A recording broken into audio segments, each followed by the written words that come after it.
for Gavin Grant.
It's a new week for the Saints, and it starts here at Jackie Robinson Field. Hello, everybody, and welcome to the Crown City. Anthony Vasquez alongside Stephen Hogenkamp. And Stephen, in the span of 1 week, the Saints improved their record from 5-9 to 10-9. Yeah, they've really, on that 5-game win streak, have shot themselves into a really good spot here. Now just sitting in third place in the CCL standings, the South Division. And it's really been in big part to both the hitting, that timely hitting, the big spurs of offense, and also some pretty decent pitching that we've seen consistently, especially Friday night with Jacob Widener. It's been a really good showing from both sides of the ball. Well, trying to continue that torrid stretch today is Peyton Stumbo, likely going 3 or 4 innings before Chris Stamos finishes things off. Yeah, for sure. Stamos Stumbo this season pitched in 4 games for the Saints. Struggled a little bit limiting the runs with that 9 ERA, allowing 12 runs in 12 innings. And like you said, not going to be a long outing for him, probably 3-4 innings, then give the bulk of tonight's game over to Christopher Stamos, who's just been an absolute stud for the Saints this year. Sub-1 ERA, second in the CCL in strikeouts, and would most likely be number 1 if he wasn't a reliever. If he's only 4 behind Maloney of the Riptide, so he would easily be in first place. Well, Stephen, the Oaks have a few hot hitters themselves. 3 of them sit in the top 11 in the entire CCL in batting average, including Tyler Gannis, who leads the league at 440. Yeah, for sure. Gannis, and also with Salgado and Dodet, really big hitters for them, all hitting over 385 this season. They don't have the biggest power in the CCL, but they do their job getting on base, setting the table for their big boppers. Well, let's take a look at that Oaks lineup, shall we? Let's get things off. It'll be Tyler Gannis, Gavin Grant, and Austin Carrillo, the top 3 hitters. Zach Duday hitting 4th, and AJ Salgado hitting 5th. Brendan Durfee at first base will be hitting 6th, while David Whittle, Tyler Glowacki, and Jack Brooks round out the Oaks lineup 7, 8, and 9. They'll be facing off against Peyton Stumbo, making yet another start against Tyler Gannis, the CCL leader in hitting at 440. And Steve, he's on a 3 for 17 slump, and he's still hitting north of 400. Yeah, that just shows the torrid stretch he got off to in the beginning of the season. He's in a little of a slump, but that he could snap out of it at any time. It's going to be a hard lineup to face for Stumbo. First pitch on the way. Gannis shows bunt, takes low instead, 1-0. And to add to Gannis' mark, 33 for 75 this summer, top of the CCL in runs scored with 18. He doesn't strike out very much either, just 13 and 75 at-bats. And he's ahead of the count 2-0 now. Stumbo's really going to have to locate that fastball, especially early on. Has a fastball curve changeup mix. Does have a slider that he has, but rarely goes to it. Probably won't see it in today's game. So that 3-pitch mix, he's really going to have to pound the zone with the fastball. The 2-0 is whacked into left field, but the Saints have a man there. Dylan Johnson will make the catch. And on 3 pitches, Peyton Stumbo retires his first hitter, 1 up, 1 down in the first. Yeah, good piece right there from Gannis. Just did not get enough on it to get over the head of Dylan Johnson. And if you're Stumbo, really got to work to get ahead here. Don't want to fall behind too often, because those line drives, they'll start to fall if you keep allowing them. Well, now it's the shortstop, Gavin Grant. Didn't get the start on Sunday's game against the Saints. He'll swing and miss through the breaking ball, 0-1. Last start for him was on June 9th against the Riptide. He went 2 for 3 with a couple of runs scored. Actually on a mini hot streak, 4 for his last 6. Stumbo delivers a strike, 1-1. Yeah, good job on Stumbo. And the second batter, starting him off with 2 consecutive strikes. Now he can go to anything he wants here. The 0-2 is swung on and missed strike 3, so Peyton Stumbo on just 3 pitches records his first strikeout of the day. A really good job. Tripled up on that fastball, and looks like Grant was looking off speed there. Really good job on Stumbo with the height on that fastball, low in the zone. You don't want to leave those up where hitters can get a good launch angle on and send one out. And how awesome, Stephen, would that be if Stumbo were to efficiently get through maybe 4 or 5 innings, especially knowing the fact that the Saints have 6 games in 6 days. The next off day is next Monday. Yeah, for sure. They're really going to need length from their starters. And Stumbo, one thing I really like about him is really quick on the mound, always keeps the tempo on his side, and if he's throwing strikes, that could really throw hitters off, really mess with their timing and get those quick outs. Well, he'll try and mess with the timing with the 3-hitter Austin Carrillo. He'll be in center field today. As the pitch misses inside, 2 balls and no strikes. Carrillo, top 5 on the team, hitting .338. Went 2 for 2 against the Arroyo Seco Saints on Sunday. The 2-0 sent into center field. Dylan Johnson racing over. He'll make the catch. So 2 plays for Dylan Johnson, and Peyton Stumbo has a 1-2-3 top of the first. The Oaks, nothing. The Saints coming up on the Arroyo Seco Saints Media Network on YouTube.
A pair of hot teams battling it out once again. Anthony Vasquez alongside Stephen Hogenkamp for this one. Game 2 of this mini 2-game series against the Conejo Oaks. And Stephen, while Evan Gray, a traditional starter, made the start on Sunday, now they're going with a reliever today in Danny Velaz. Yeah, Danny Velaz out of Long Beach State. You know, interesting note, Village Christian was an exceptional hitter as well as is very athletic on the mound. Stole 23 bases on the season his senior year at Village Christian in high school. This season, however, for the Oaks on the mound for Velaz, it's going to be his 7th appearance, bowling his 2nd start.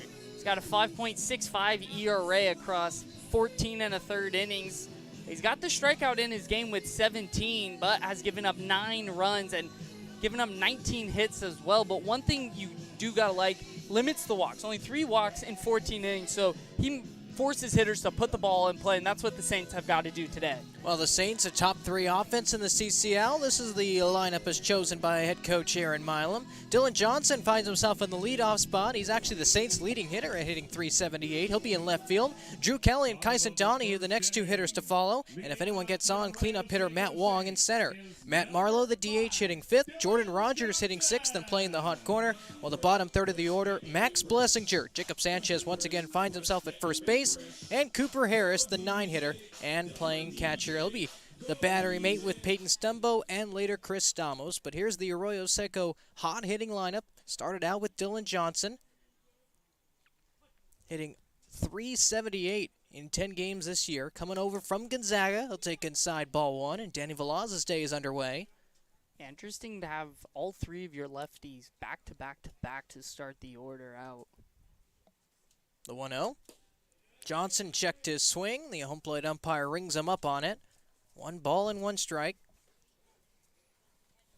So far this year, Johnson a tough player to strike out. Just 6 of them in 37 at-bats, less than a 1/6 of a time.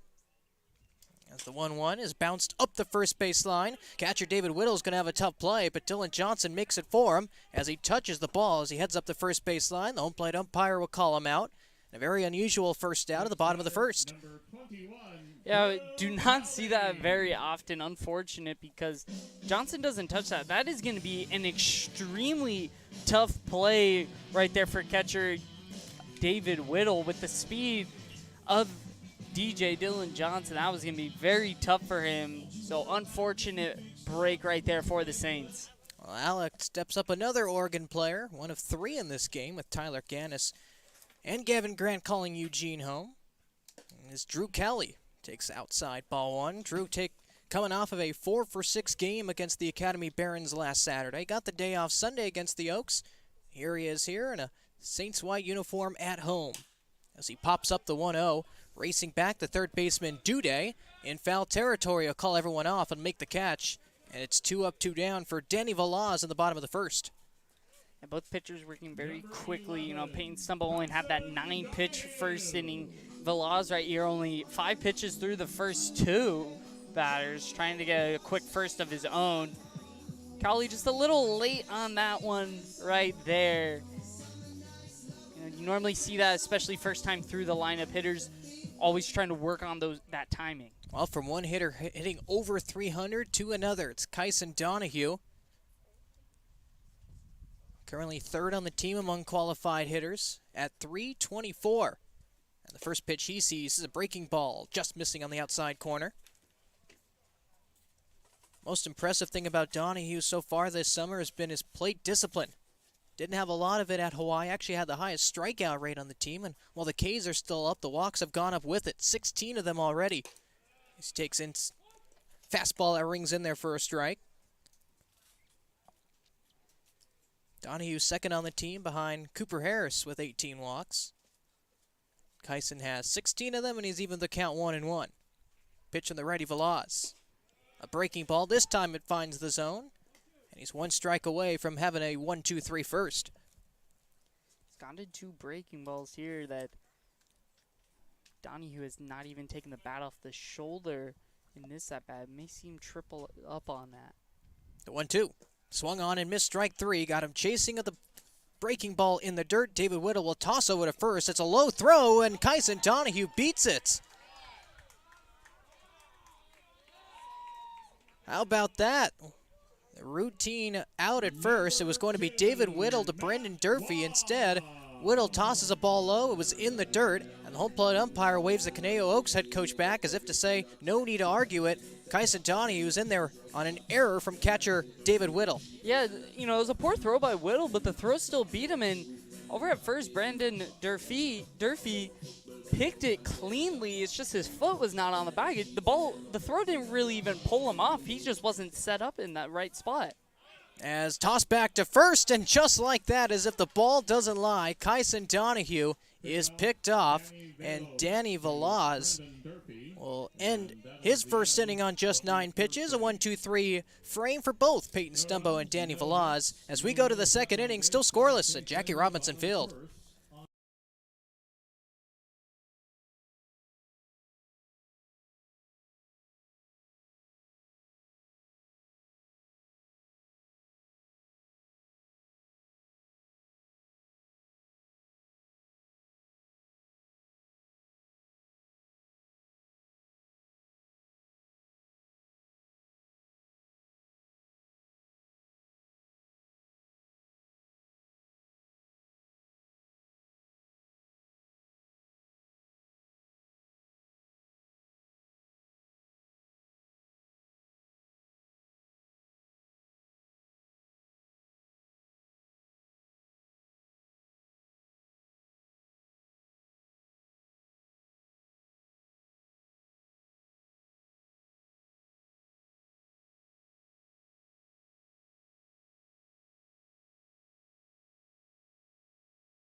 Zach Dode. 4, 5, 6 due up, part of the order for the Oaks. Zach Dode, AJ Salgado, and Brandon Durfee, the third baseman, DH, and first baseman, respectively.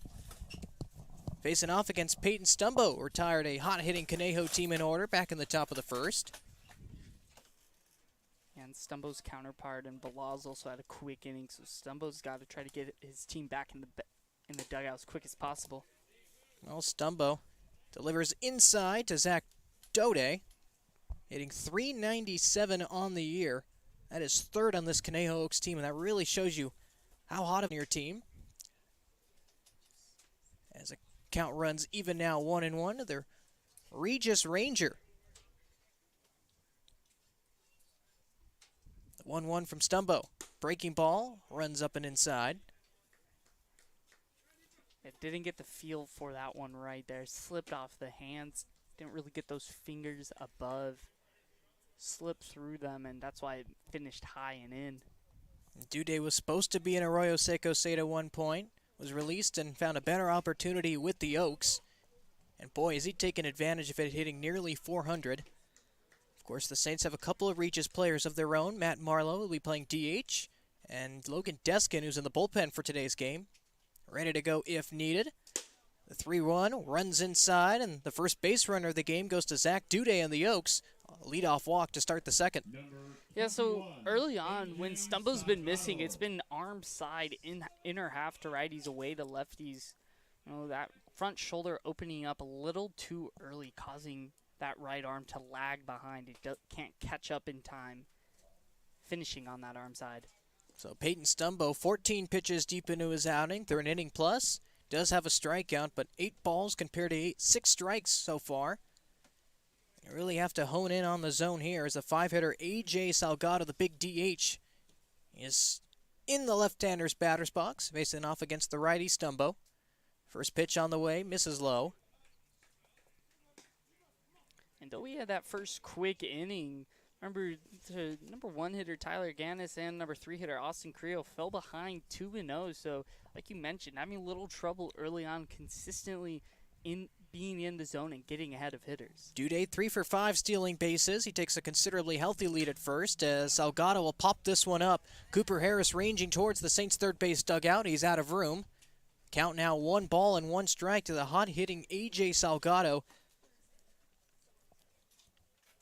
who is currently 4th, or actually rather top 10 in the CCL in hitting. Duday was 4th. Salgado doesn't quite have enough at-bats to compete for a CCL batting title, but that should eventually come, as hitters need to have at least 0.8 bats per game. The 1-1 from Stumbo misses outside. 2 balls and 1 strike. Hasn't gotten a feel for that off-speed pitch yet. What that does is causes hitters to really hone in on that heater and could really punish them. The 2-1. Swung on and missed strike 2, and there's a lot of swing and miss in A.J. Salgado's game. Strikes out nearly 33% at the time. 15 in 48 at-bats this year, and he only has 8 walks to counter that. To a 3-1, and he'd be in the driver's seat now, behind on this count at 2-2. Duday still leads off at first. Led off this top of the second inning with the walk. First base runner for either team.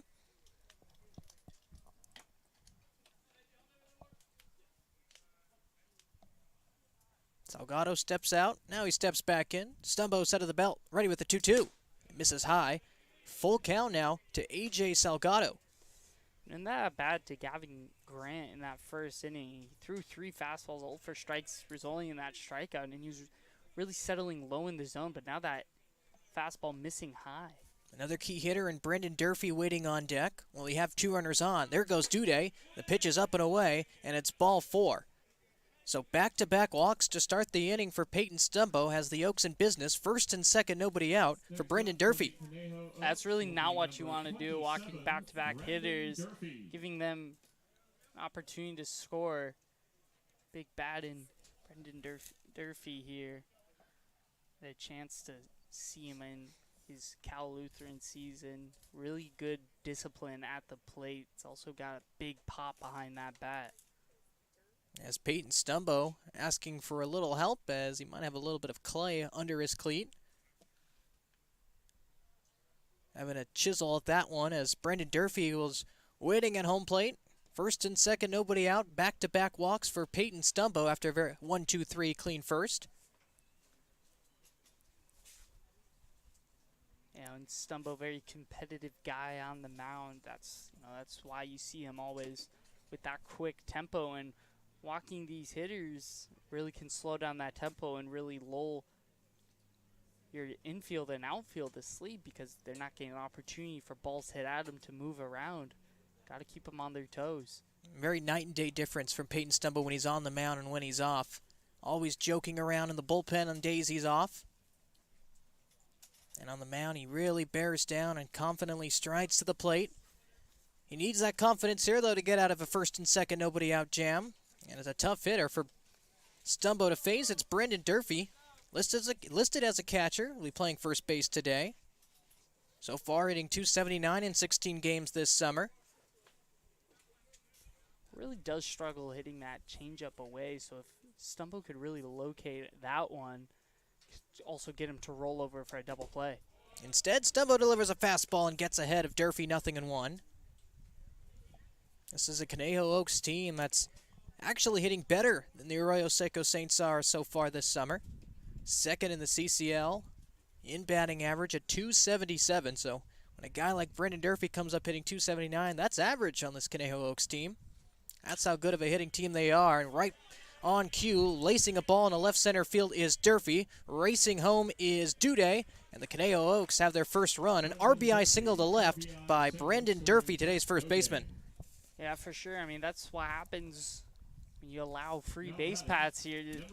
A good team like the Oaks are going to take advantage of those opportunities. Really good job on Durfee, letting the ball get deep and just smacking it the other way. Still in business here, no outs. So walk, and RBI single, leading to Conejo drawing first blood. They take a 1-0 lead in the top of the second. Now it's the catcher, David Whittle. Righty-righty matchup. Stumbo delivers a fastball blown right past him, 0-1. Stumbo really needing a ground ball right here. Can get a couple outs. Trying to limit the damage to only one run here in this second inning. And the Saints have a new second baseman back there. Drew Cowley finally getting some run after taking some time as the DH. Peyton Holt the day off. Rogers at third. He's even with the grass. And popping this one up on the right side is Whittle. Racing in is Cowley right on cue. He'll make the catch in shallow right field. Racing back to second is Salgado. And Steven, there's Peyton Stumbo getting a much-needed first out of the second. Yeah, for sure. Not only is it that first out, but the runners cannot advance. And Cowley, even though he hasn't seen much time in the field, mostly serving as that DH, he really knows this field well. His fifth year on the Saints here. Now that brings up Tyler Glowacki, one of the few struggling players on this Conejo Oaks squad so far. Hitting .143. He gets the start in left today, hitting eighth. Jack Brooks on deck, the 9-hitter. First pitch on the way to the lefty Glowacki is fastball once again blown right past him. Really relying on that heater right now. The Oaks just a tick late, albeit that line drive single for Durfee, but really good job of keeping them off balance here. 0-1, swung on and missed, strike two. And the ice-cold Tyler Glowacki is quickly finding himself in an 0-2 hole. We saw Stumbo go right after Gavin Grant when he was ahead 0-2. Let's see if that stays the same here. Stumbo set at the belt. Harris sets up away. The 0-2 is a called strike three right down the heart of the plate. Good morning, good afternoon, good night. Tyler Glowacki exits stage right. And there's another big out for Peyton Stumbo, the second of the second inning. Yeah, another big out once again. Runners not being able to move, and now you got number 9 hitter in Jack Brooks really wanting to get him out without getting back to the top of the order. Remembering back, Tyler Gannis really put a good swing on the ball.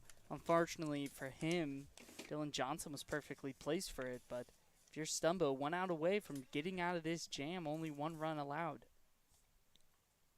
First pitch to the lefty Brooks, swung on and missed, so 4 consecutive strikes poured in there by Peyton Stumbo, and that's another swing and miss for strike 1. Yeah, he's really, like you said earlier this inning, racking up those swings and misses. The Oaks having trouble timing up that heater.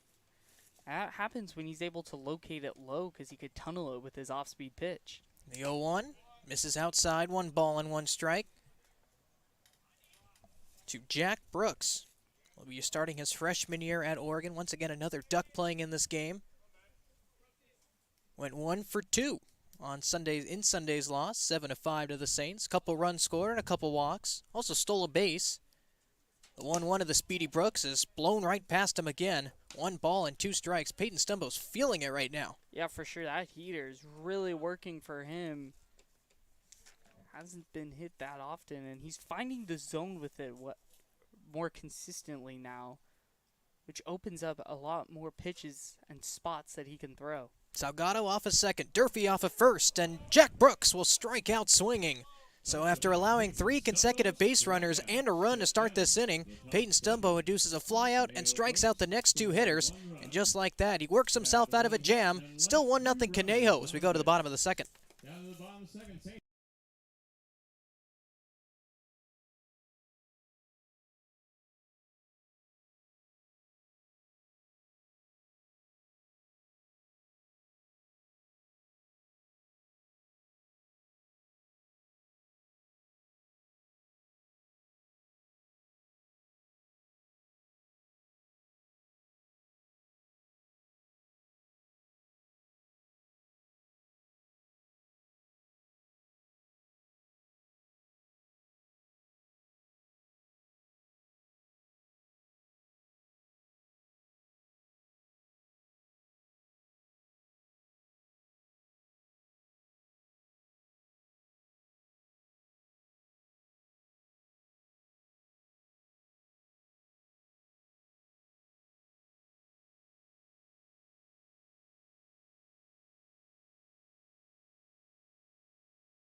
Attention, California Collegiate League fans, watch the 2022 CCL Showcase game presented by ABDG Wednesday, July 20th at 7 p.m. Pacific Standard Time on Bally Sports TV. The CCL's top players will showcase their talents at the MLB Academy in Compton, California. Pre-game workouts begin at 2:30 p.m. and tickets will be available at the gate. For more information, visit calsummerball.com and be sure to follow the action on social media using the hashtag CCLBaseball. The bottom of the second inning here at Jackie Robinson Field, 1-0 lead for the Oaks, and here's one of those potential All-Stars, Matt Wong, currently leads the CCL South Division in homers. He has 5 of them. He's currently 3rd in all the league after being behind a couple players from the north on the Packers and Crawdads. But here is Matt Wong, really raking so far this summer, hitting at an even 300 mark, 295 to be exact. 5 home runs and 25 runs batted in, and those RBIs are 4th in the entire league.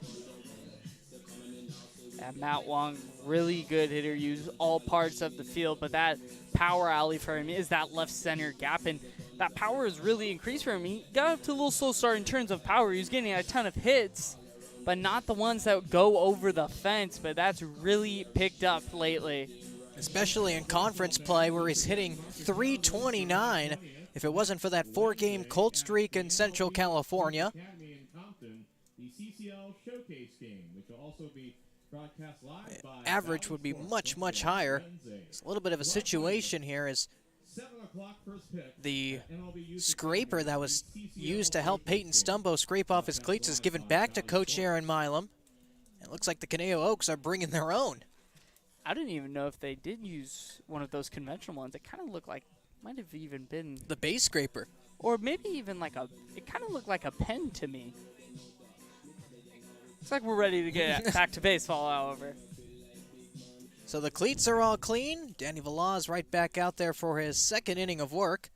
And he'll be facing Matt Wong, Matt Marlowe, and Jordan Rogers. 4, 5, and 6 spot for the Arroyo Seco Saints, who find themselves down 1-0 in the second. His first pitch to Wong misses inside. These Saints hitters got to find a way to be a little more patient. Only a 9-pitch first inning for Velaz. The 1-0 popped up behind the Conejo first base dugout and out of play. 1 ball and 1 strike. Yeah, infield playing the pull, outfield a little slight pull, but you see first baseman Brendan Durfee way off the base, and Jack Brooks over at second, shading almost in double play depth right there. The 1-1 from Velaz is whacked into center field. Austin Carrillo racing in. He can't see it, and it gets by him. It'll roll the wall in left center field, and just like that, Matt Wong is aboard with the leadoff double in the second. Yeah, that son is an absolute killer right in the vision of center fielder Austin Carrillo. Even if he was able to see that clearly, I don't think he has a chance at that one. That one was absolutely teed off. Great swing from Matt Wong, exactly what the Saints need here. Well, you could tell from our center field camera, the sun is facing right at the center fielder, Austin Carrillo, and he did not see it off the bat, and I'm pretty sure he didn't see it bounce and hit the banner out there in left center field either. Matt Wong will say thank you very much, and Matt Marlowe will check his swing. And we'll say thank you very much to the second base umpire as he waved his hand, saying safe, 1 ball, no strikes. Right now, at the minimum, Marlowe's going to need to get Wong over to third, and doing that, he has to go the other way on the ground here, make everything an outside pitch so he could slap it the other way. Marlowe will take a strike to even the count. Wong has extended his hitting streak to 3 with that ringing double to left center. And speaking of hitting streaks, Matt Marlowe's had his snapped yesterday, an 0 for 5 Sunday against the Oaks. Snapped a 5 consecutive games where he at least got 1 hit. As a half-hearted swing on the breaking ball fooled him, 1 ball and 2 strikes. Marlowe went 0 for 5 with the strikeout in that game. Trying to build a new hitting streak here. He's finally starting to get hot after a cold start to the summer. Brought his average up to an even 250 in 18 games so far, sitting on 2 home runs and 10 RBIs. He's got 2 of the 17 the Saints have hit. He's behind in the count 1-2. The pitch from Velaz is bounced on over to third, wide of the bag, and just foul. A good piece right there. Saw that off-speed pitch from Velaz, just a little out in front of that one. But right now, 2-strike approach. Got to put the ball on the ground the other way. Hit the right side of the infield, and I would be a successful at bat getting Matt Wong over to third. Can you advance the runner here on a 1-2? He doesn't, as the pitch is in the dirt. Lays off of it to even the count. David Whittle with the stop. Really good block right there from Whittle. Oh, those ones are tough. The ones to your left or right, because, yes, you could keep it in front, but to be able to not let that ball bounce too far away where Wong could swipe third, really gobbled that one up and kept it right near his feet.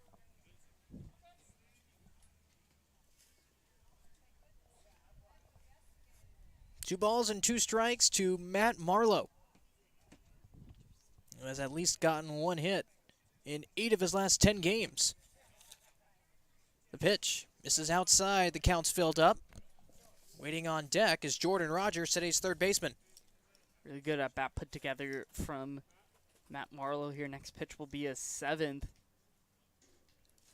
Really laying off the off-speed out of the zone really well, seeing the ball out of Velaz's hands. 19th pitch of the afternoon is whacked towards the left side. Shortstop Gavin Grant will make the play. And there's 1 out. Matt Wong will not advance. He had to get back to second base. And it'll be up to Jordan Rogers now to bring him in with 1 out. Yeah, unfortunate right there from Matt Marlowe. Pieced it well. However, didn't hit it to the right side of the field.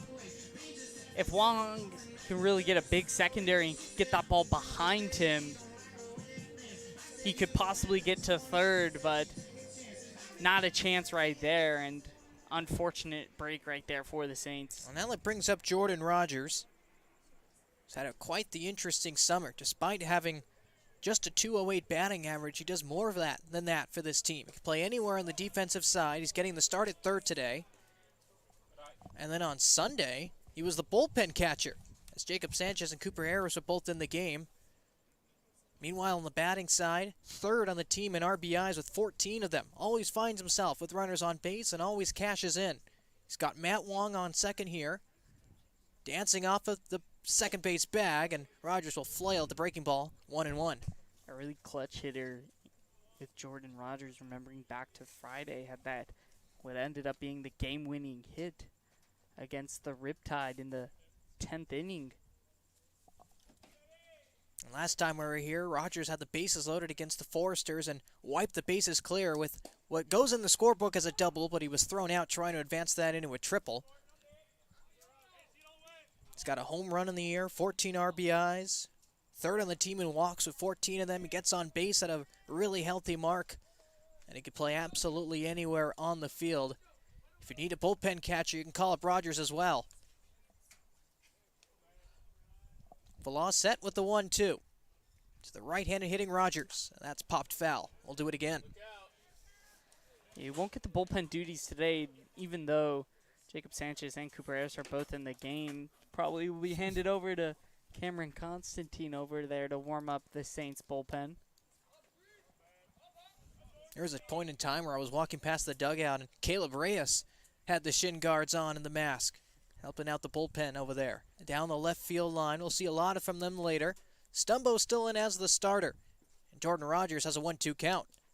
Make it 2-2 as that ball's in the dirt. Matt Wong read it perfectly, will advance the 90 feet on the wild pitch. David Whittle had a little bit of a hard time finding it. Looked like it caught right under the umpire's legs. Matt Wong will take third and say thank you very much, and the Saints' tying run is 90 feet away. Yeah, outstanding base running right there from Matt Wong. With one out on second, I'd be very aggressive to get over to third. Read that pitch in the dirt well and didn't get necessarily too far away from Whittle, but really good jump. The 2-2. Fouled away, and Rogers just stays alive in a situation where all he has to do is put the ball in play with the Conejo Oaks defense infield playing back. The outfield is mostly straight away with Austin Carrillo playing a very deep center field, just a few steps in from the warning track. Yeah, if you're Rogers, really got to have a short swing here. Don't got to do too much. A simple rollover will do it. Right fielder Tyler Gannis shaded towards right center, so the whole right side is open with Brendan Durfee, the first baseman, playing off the bag. And instead, Rogers will get hit right on the back, and he'll take first base gladly. And the Saints have him cornered now with one out. Those 2 out hit by pitches can really spark momentum for teams right there. That's what the Saints needed. That one definitely Rogers is going to feel once he gets back to the dugout. Heard it here back in the broadcast booth. Now, big opportunity for Max Blessinger, who's struggled a little bit lately, trying to get back into that hot streak he had in the first half of the season. That's right, a little bit of a slump buster move here, changing the walk-up song. He's 0 for his last 8. And 1 for his last 16 at the plate. He's had 6 strikeouts in this past 2 contests and 8 at-bats. Here he is taking a fastball that clips the top part of the zone. Yeah, that's definitely not going to help a streak right there. That one got the high part of the zone. And despite being in a slide, still a healthy average of 281. Still above the team average of 272. And he's getting on base at a healthy clip as well, one of the leaders in on-base percentage. But the strikeouts have been an issue for the righty. Trying to do the job here with runners on the corners, and that ball skips in there. Inches before the plate. Great stop by David Whittle to keep that in front of him as the ball rolled up the first base line. No advancement from Wong or Rogers. Yeah, I do not know how he kept that one in front. Did not go down to block it, tried to pick it. You see that a lot with catchers, especially off fastballs from pitchers, because the catchers expect those fastballs to be in the zone, to not be spiked. Really good, lucky break right there for the Conejo Oaks. The 2-1 to Bless. Velas will step off the bag. Looks like something was up on that play. The Saints do that a lot with runners on the corners. They try and send the man towards second, either to get caught in a rundown or just to steal a base straight up. Rogers has that speed, 9 for 10 this summer in stealing bases. Wong leads off at third. He led off the second with a double. And the 2-1 is up and inside. 3 balls and 1 strike to Max Blessinger. And neither of these pitches, albeit the 1 strike that Velas threw, have been close to the zone. And even the strike, a lot would say that it could be a ball as well. There goes Rogers off a second. The bullpen tells him to step off, and swiping the bag without even throwing a pitch is Jordan Rogers. How about that? That is just pure speed right there from Rogers. And that looks like one of the plays that they tried to get in that rundown, but Velas didn't really have a lot of urgency looking to second. Rogers is able to get in safely, and now without the force play, the double play looming, Bless could just hit a ground ball here to work. A 3-1, doesn't put it in play, takes a strike instead to fill up the count, 3 balls and 2 strikes. And all Bless has to do here is put the ball in play, get a base hit. You can also score a couple runs with Jordan Rogers' speed now at second. And they're playing pull here in the infield with Durfee way off first base here. Tyler Gannis also playing towards right center field. The payoff pitch to Max Blessinger is bounced on over to third. Zach Duday will field it on a hop. His only play is to first base, and he'll make it for the second out. But scoring is Matt Wong. And just like that, in the bottom of the second inning, we're tied at 1. A really good job right there from Blessinger. That 2-strike approach, not trying to do too much, just trying to simply put the ball in play because that's all they needed. And just like you said, Saints make this a tie ball game right here. And Bless getting a little fist pump right there from head coach Aaron Milam. So Max Blessinger does the job despite being mired in a slump. They work either way, an RBI and a base hit, doesn't matter. The Saints dugout giving high fives all around. That'll bring up Jacob Sanchez, the 8-hitter, playing first base today. The white-hot, right-handed hitter strides into the plate. Yeah, you said it. Sanchez has been an extremely hot hitter for the Saints. Got his average up to 238, which just last week was sub-200. First pitch from Velaz. Sanchez, first pitch swinging, will pop it up towards the first base dugout. Whittle giving chase. Will he make the catch? No. He had the fence to deal with as well, right near the Conejo on-deck circle. Instead, it's allowed strike number 1. Jacob Sanchez really epitomizing how hot the Saints team has been ever since the winning streak got started. Last Wednesday against the Barons, a 13-5 win. Jacob Sanchez has had a hit in 3 of those 4 games. Didn't start one of them. There was a point in time where Jacob Sanchez was 7 for his last 12 at the plate. Also had that huge home run last week in Compton. Good pimp job on it as well. Certainly. Took an 0 for 4 day with a couple strikeouts yesterday, trying to get back on his hot streak here at home. He's got a runner in scoring position in Rogers. He's behind in the count 0-1. The pitch from the righty Velez misses outside to even it up.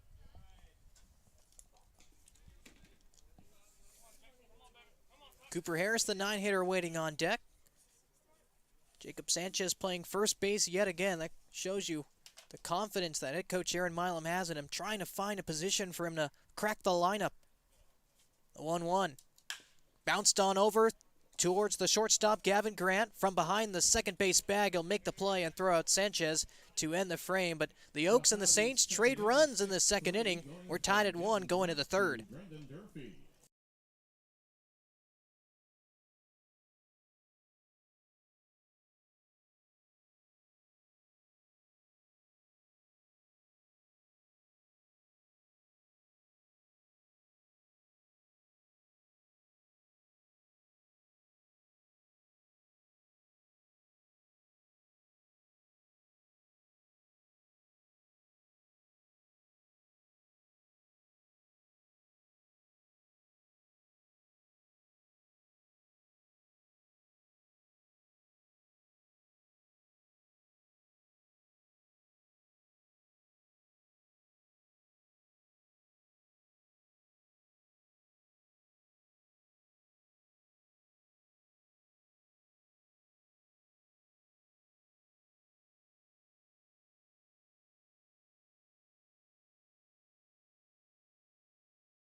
of the third inning. Top of the order will face Peyton Stumbo for the second time this afternoon. Top of the third inning, it'll be Ganis, Grant, and Carrillo.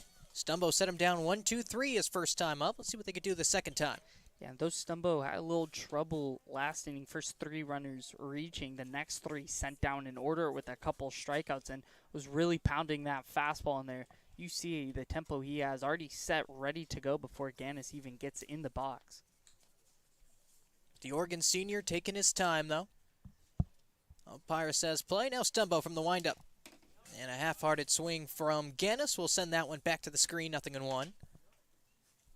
Ganis still leading the CCL, hitting .440 on the year, now 0-for-1, so the average dips below that, but Ganis currently mired in a 3-for-18 slump, and that really says a lot of how hot he was to still hit .440 even with that slump.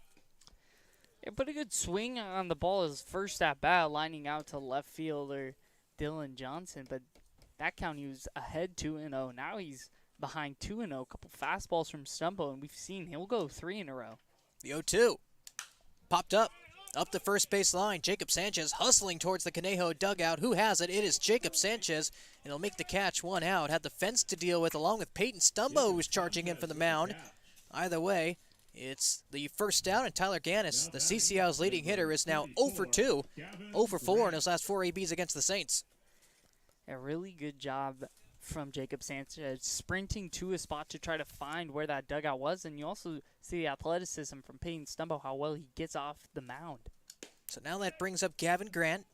Takes a strike, 0-1. Struck out swinging his last time up on 3 pitches against Peyton Stumbo. The 0-1 popped out of play. So far, Stumbo 2 1/3 has only given up 1 hit and an earned run, couple walks and 3 Ks. It was really those 2 walks back to back in that second inning that have come to hurt him. As the 0-2 to the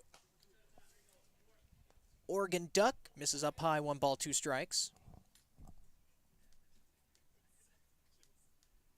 Stumbo working quickly, and he misses in the same exact place to even the count.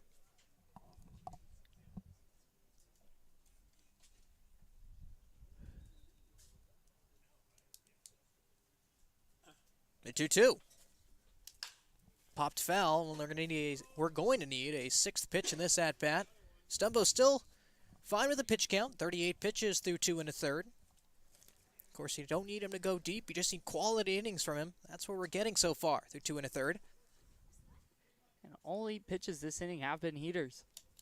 Another heater right on cue is flipped into center field. Matt Wong racing back on the warning track. He'll make the catch, crashing into the wall lightly, and allowed out number 2 as Gavin Grant gave that one a ride. Yeah, maybe 1 too many fastballs right there for Peyton Stumbo. He'll rethink that as this game goes on. He's thrown that fastball a big majority of the time through his first 40 pitches. And he's had pretty good success so far. Couple loud outs, though, for the Oaks. It's 364 to deep center, and Matt Wong made the catch, took 1 step, and lightly ran into the wall. As showing bunt is Austin Carrillo, today's center fielder. Bunts right through that one, 0-1. Flew out to left on 3 pitches to end the top of the first. So far, the top 3 hitters in this hot-hitting Conejo order, 0-for-5. Carrillo stands in between that and an 0-for-6 mark as a fastball misses inside. You know, with Stumbo, not only is that tempo quickly with how fast he gets ready to pitch after releasing his first pitch, really quick windup as well. Not much going on there, just 1 step to the side and he gets ready to throw. 43rd pitch from Stumbo is a breaking ball and misses outside. One of the first curveballs we've seen today. 2 balls and 1 strike, and pre-game, Peyton Stumbo was talking about using his slider and saying basically he wasn't going to use it at all. He was going to be a fastball, curveball type pitcher today.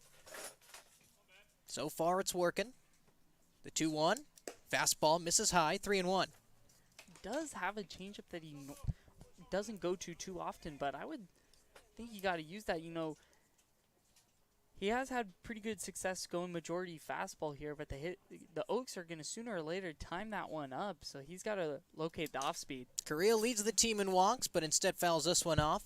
Counts filled up 3-2 with Zach Duday on deck. Duday scored the game's first run. That's where we stand right now, top of the third inning, a 1-1 ball game. An RBI ground up by Max Blessinger. In the bottom of the second inning, put Arroyo Seco on the board. Payoff pitch from Stumbo. Sliced foul and out of play towards the left side. So he's still staying with that fastball. I wonder after that foul ball if that'll make him go to the off speed. We saw in the previous at-bat with Gavin Grant. Timed the fastball up and just missed one from getting out. Here's the 47th pitch on the way from Peyton Stumbo. And it's a called strike three right down the middle. Austin Carrillo had a step towards first. The home plate umpire said not so fast, and Peyton Stumbo gets his 4th strikeout of the game so far. He's only given up 1 run through 3 innings. Let's go to the bottom of the third.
Third inning.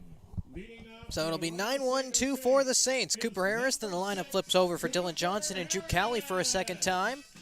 Against Danny Velaz back out there for his 3rd inning of work. And so far, he's been matching Peyton Stumbo, each of them giving up 1 earned run to start. Can the Saints tack on here and continue their hot hitting? Now, so far, they only have 1 hit on the day. Matt Wong ringing double to left center field, something that Austin Carrillo just failed to see right off the bat. The sun was in his eyes. The Saints cashed in on a Max Blessinger RBI ground out. Righty-righty matchup to Cooper Harris here. The breaking ball finds the bottom of the zone, 0-1. Yeah, Cooper Harris still trying to get in that groove. You know, he's done an exceptional job getting on base via the walk or hit by pitch, but trying to get that swing back on track. 0-1, hacked on and miss. No balls and 2 strikes to Cooper Harris. Scored 3 runs in the Saints 7-5 win back on Sunday. Went 1 for 2 with a couple walks. Extended his team lead. He's got 18 of them already this season. The next closest is Kyson Donahue with 16. And it's going to be tough to walk now as a breaking ball fools him. And he'll be the first out of the bottom of the third. And that'll bring up Dylan Johnson for the 2nd time today. Yeah, that off-speed really fooled Harris. You know, for an 0-2 pitch, it wasn't that good of a pitch. It was a hanging breaking ball. But obviously, Cooper Harris was looking heater right there and got the opposite. So Dylan Johnson will stride at the plate. Couple strikeouts for Danny Velaz, first time through the order. Breaking ball once again finds his own, this time to the lefty Dylan Johnson. Bounced out to the pitcher, his first time up. The 0-1. Bounced up the first base line and his 2nd time up, still foul.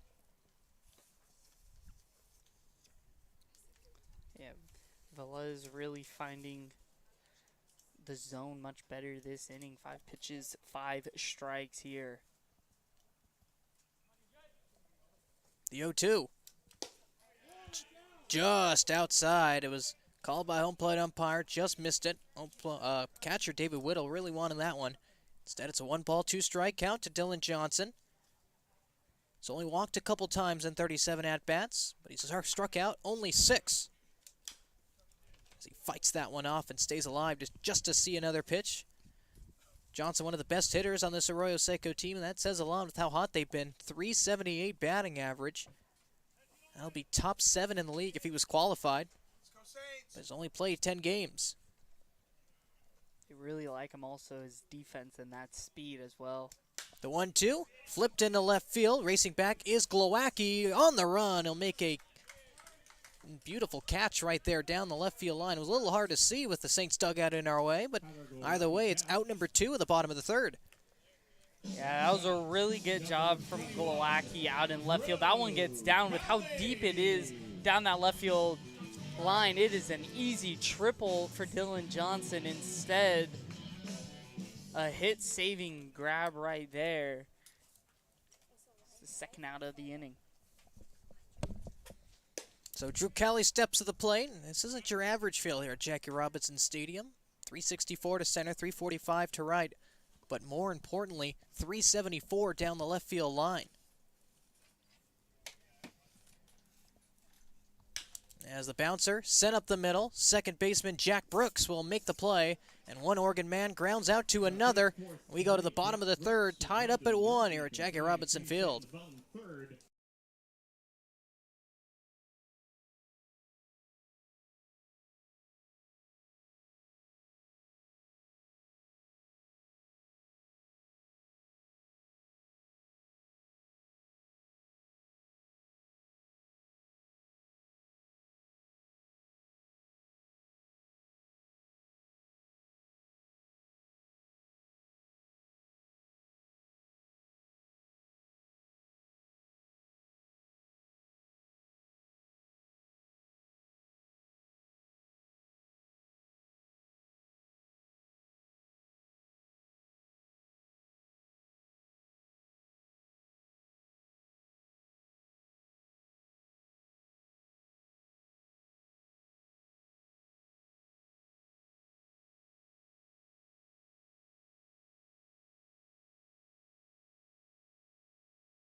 So Zach Dode will lead things off here in the top of the 4th. This game whizzing right along. First pitch from Stumbo misses inside ball 1. We apologize for the camera difficulties, but we're definitely getting on that right now. For now, it's a radio call. Zach Dode will hack on and miss through the fastball. Finds the top of the zone, 1-1. It'll be Dode, Salgado, and Brendan Durfee. 4, 5, and 6 due up for the Oaks.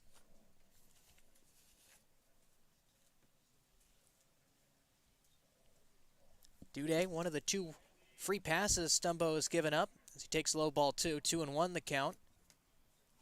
Ended up scoring on an RBI single by Brendan Durfee. And he'll be due up 3rd. The 2-1. Line in the left center field. That'll get down for a base hit. Dylan Johnson will field it in straightaway left. And just like the 2nd inning, the Oaks start out with a runner on base. It's Zach Dode, a single to left. A really good piece right there, getting that fastball. You know, now this is the 2nd time through the lineup, and we're getting to that middle part of the lineup. If Stumbo's really going to have to locate that off-speed pitch because the Oaks are going to start to time up that heater if he almost exclusively goes to that. So top of the 4th, Stumbo checked back to first. And in time is Dode. AJ Salgado, today's DH, will stride into the left-hander's batter's box. Stumbo set at the belt. Kicks and delivers. A fastball popped up towards the left side and out of play, 0-1. In batting practice, AJ Salgado was tattooing balls into right field. Sent out almost 4 in a row down that right field line. Stumbo set another check back to first, and just back in time is Duday. He was dancing off the bag, a considerably extended lead, and Sanchez almost got him. Yeah, Stumbo's got really quick feet over there, and like you said, Duday was inching away off that bag in really close play. Unlucky for the Saints. The 0-1 in there for a strike, and Salgado quickly behind, 0-2. So far, Stumbo 4 strikeouts in 3+ innings. Only given up a couple hits. Same thing with the walks, only 2 of them. The real issue was that second inning allowed the first 3 base runners to get on and the Oaks to take a lead. So another check back to first, and back in time is Duday. Then he proceeded to induce a flyout and then struck out the next 2 hitters to get out of that frame. It was a 1-2-3 first and third against the top 3 in the order. Now the 0-2 to AJ Salgado. Misses outside, 1 ball, 2 strikes. Once again, Duday dancing off of first base, trying to draw the attention of the righty. So far, 3 for 5 in stolen bases this summer. Not the leader on the team. Austin Carrillo leads. He'll be playing center field today. He's got 8 of them in 10 attempts. Stumbo set at the belt. The 1-2. Popped foul, and we'll do it again. It took something off that one right there. Could have been that changeup, and Salgado out in front of that, getting a piece of it. See if he goes back to that again and could induce a swing and miss, or maybe a little rollover double play here. Well, the infield is shaded towards the double play. Drew Cowley on second, Kyson Donahue at short. As another check back to first. This one not as close. Draws Sanchez off the bag, puts the tag down, and Duday is safe.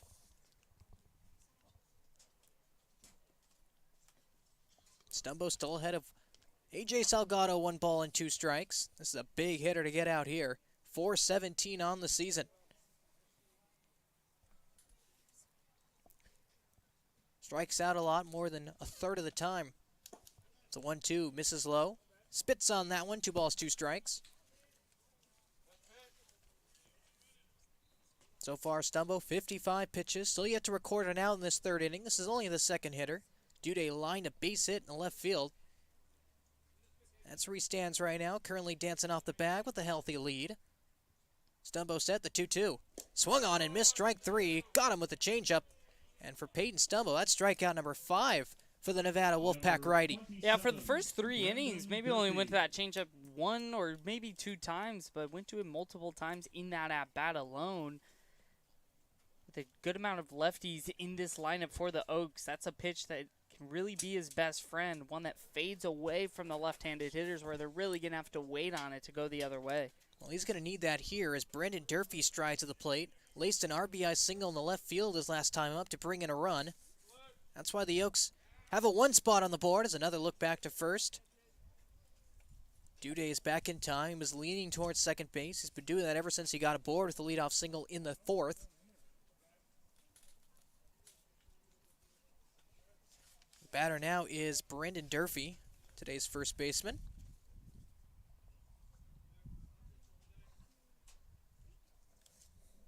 First pitch on the way. Misses outside. 1 ball, no strikes. I bet Cooper Harris behind home plate really wishes a righty was up for a more easier back pick. Duday at first getting a really big secondary lead. But with the lefty up, it's much more difficult. Once again, another check back at first. Duday's back safely. 1 ball and no strikes to Brendan Durfee. Catcher David Whittle waits on deck. Stumbo set at the belt. Back turn to Duday at first, who dances off the bag and delivers a fastball zipped in there for a strike. Durfee, one of 4 one of three Cal Lutheran Kingsmen on this roster. They did have a fourth with Will Watson, a two-way, but he has since left. Well, those Cal-Lu players don't have to travel far as the Oaks play at Sparky Anderson Field. It's a fastball missing arm side. Runs the count, 2 balls and 1 strike to Brendan Durfee, rather. One of the leading catchers on this team, hitting .279. David Whittle, .242, is waiting on deck. He's manning the plate while Durfee plays first. 1 home run and 12 RBIs to the first baseman, make it 13. After he laced a single in the left center field his last at-bat. As the count runs 2 balls and 2 strikes after the first baseman fouls it away. Zach Duday led off this inning with a single to left. Then Stumbo got A.J. Salgado swinging on a nasty changeup. And now he's got Durfee in a 2-ball, 2-strike count. That's another check back to first. Duday is safe.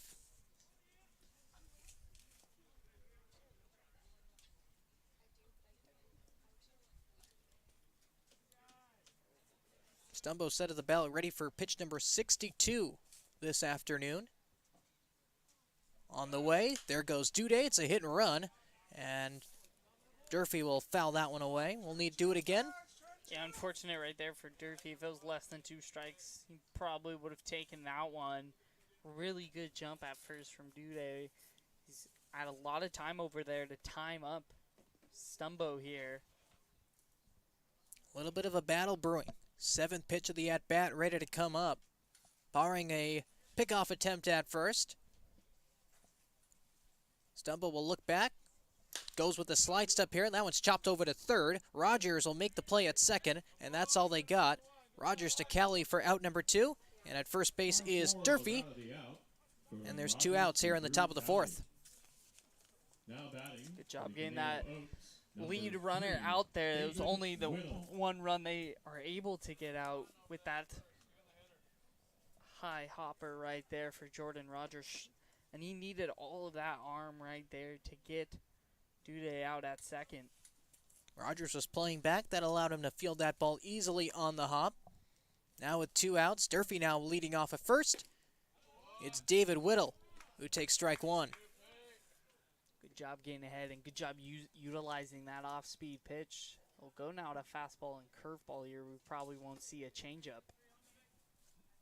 Whittle fly to left in his last at-bat. Was the first out of the 2nd inning. Now in his 2nd AB. Fouls it back to the screen, 0-2. And that first out of the 2nd was important. The Oaks were threatening for more. 1st and 2nd, 1 out. And then Peyton Stumbo proceeded to strike out Glowacki and Brooks in order to get out of that frame. Could he get out of another mini jam here with the runner on 1st and 2 outs? The 0-2 slapped foul. We're going to need a 4th pitch of the at-bat.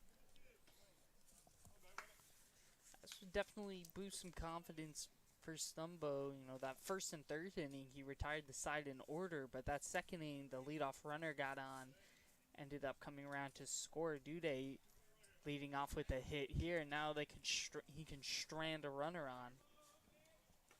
Durfee doesn't run much over at first, if at all. Hasn't stolen a base yet, and hasn't been caught yet. Stumbo still decided to take a peek over there and toss it down to Jacob Sanchez. Now he's ready with the 0-2, and misses high. 1 ball and 2 strikes to David Whittle, today's catcher. Hitting .242 on the season coming into this game, 8 for 33. 12 strikeouts, though, in 33 ABs. He's behind 1-2 here, and a called strike 3 on the outside corner gets Peyton Stumbo out of the inning. So strikeout number 6 of the Nevada Wolfpack. Righty, and we go to the bottom of the 4th inning, tied up at 1 here at Jackie Robinson Field.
So bottom of the fourth inning here at Jagger Robinson Field. The score is all knotted up at 1, and it'll be Kyson Donahue, Matt Wong, and Matt Marlowe, 3-4-5 hitters for Arroyo Seco. 2 up in the bottom of the fourth against Danny Velaz back out there for his fourth inning of work. And Steven, even though he doesn't have the strikeouts that Peyton Stumbo has, still a very efficient outing so far. 45 pitches to an out, 3+. Yeah, for sure. Really only that second inning blemish on Velaz right here, trying to work in this fourth. First pitch to Kyson Donahue, batting from the left side, misses outside, 0-1.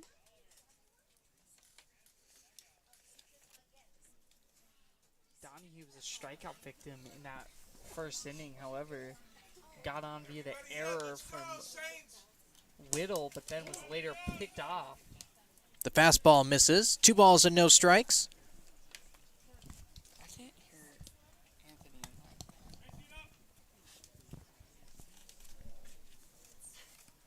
Velaz still yet to walk someone. Behind 2-0 on Donahue. Make it 3 balls, no strikes. The fastball misses in the dirt.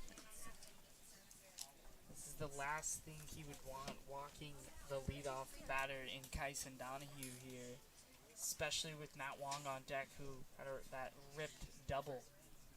The 3-0 in there for a strike, 3-1.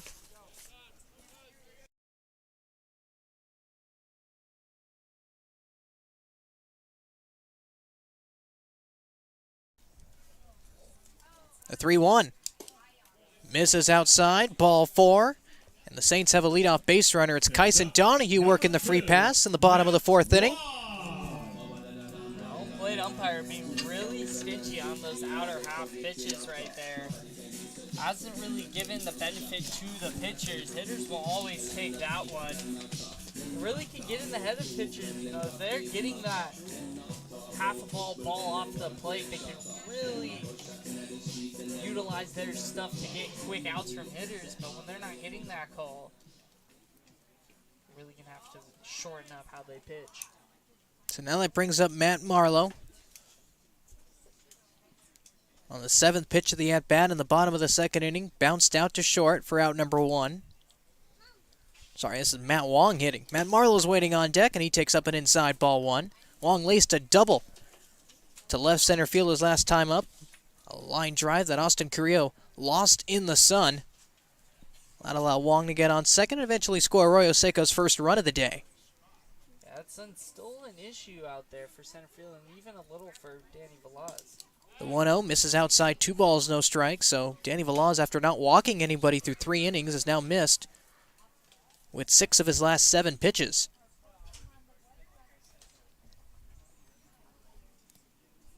It's only a matter of time before Wong puts the ball in play.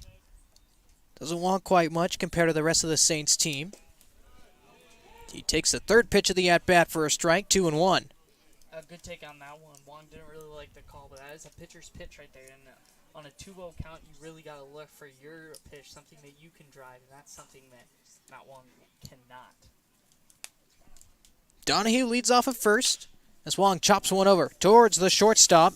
Gavin Grant on to second for one. The first on to first, and it takes Durfee off the bag.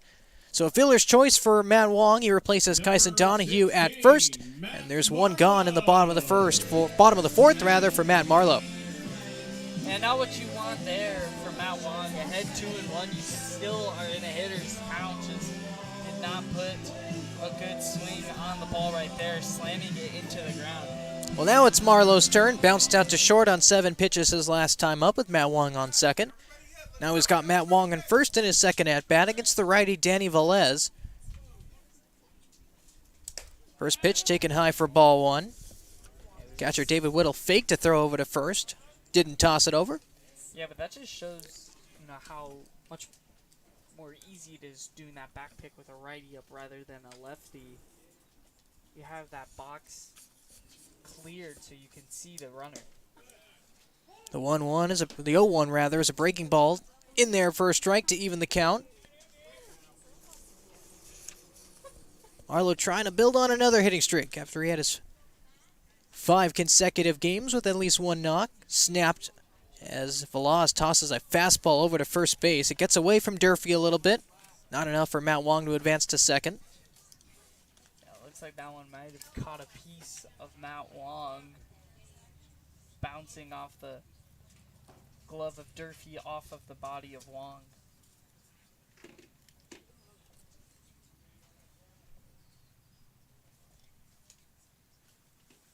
One ball, one strike. The pitch to Marlowe. Misses up and inside. 2-1 now. Veloz so far, 3 1/3, has only given up one hit. That double to Matt Wong back in the second. 1 earned run, 1 walk, and a couple strikeouts and 13 batters faced. He's behind in the count, 2-1 to Marlowe. Now he's right back into it after a breaking ball. Fools Matt Marlowe, 2 balls, 2 strikes. Yeah, Marlowe way out in front of that one. Looking heater right there. Now with 2-2. May see Veloz double up on that off-speed pitch to get Marlowe out in front. Could get a double play ball. The 2-2. Doubles up with the breaking ball, and he gets Marlowe swinging. So right on cue, Danny Veloz picks up his 3rd strikeout of the day, and there's 2 outs in the bottom of the 4th. Yeah, good spot on that one. Marlowe unable to lay off that one. It's a really hard one to lay off, even with that count evened up at 2. Started in the zone and then just broke sharply and very quickly into the ground right there. Now Jordan Rogers is going to have to try to keep this inning alive. Well, he kept it alive back in the second. He was hit by a pitch on a 2-strike count. Let's see what he could do here against Veloz. The first pitch is a breaking ball. Triples up on it. This time it misses outside, 1-0.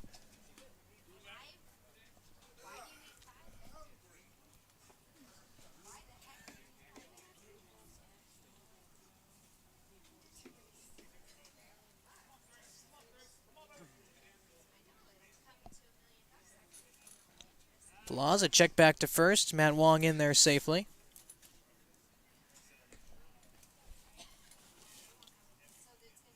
Rogers continuing his mini on-base streak with the Saints.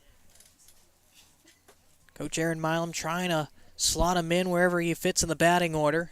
They need his bat and they also need his defense. Good thing for him, he can play just about anywhere on the field. As Rogers takes a fastball, 1 ball, 1 strike. Yeah, when you're like Jordan Rogers and are that super utility, you're very valuable to the team, where your bat doesn't always need to be cooking at the right time.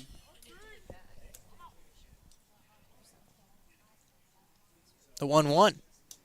Misses outside, 2-1. Back pick over to first and able to pick it out of the dirt is Brendan Durfee. If it got past him, Wong would have surely advanced to second base. Instead, he stays aboard on first. Rogers ahead of the count, 2 balls and 1 strike.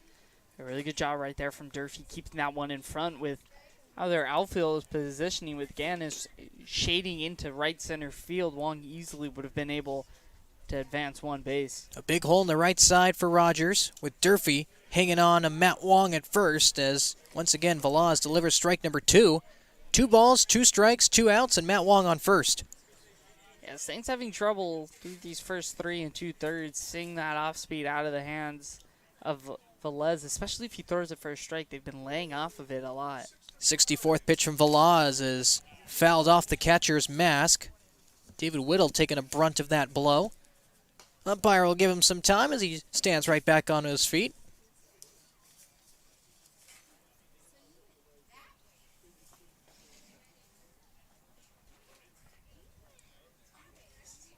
Two balls and 2 strikes to Jordan Rogers. 6th pitch of the at-bat coming up.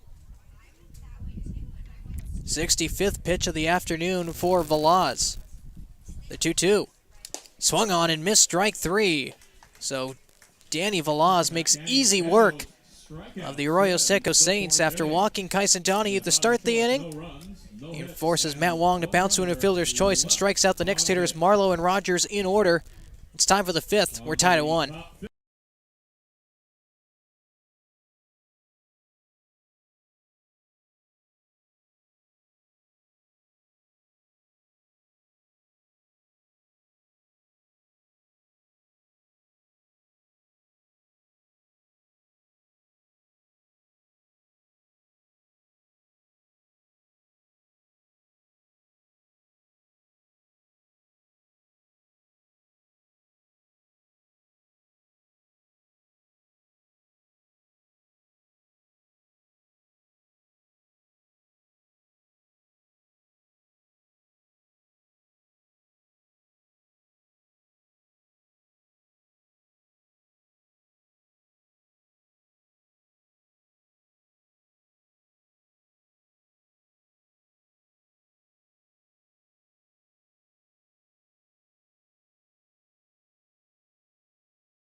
is number 12. This is Tyler Glowacki.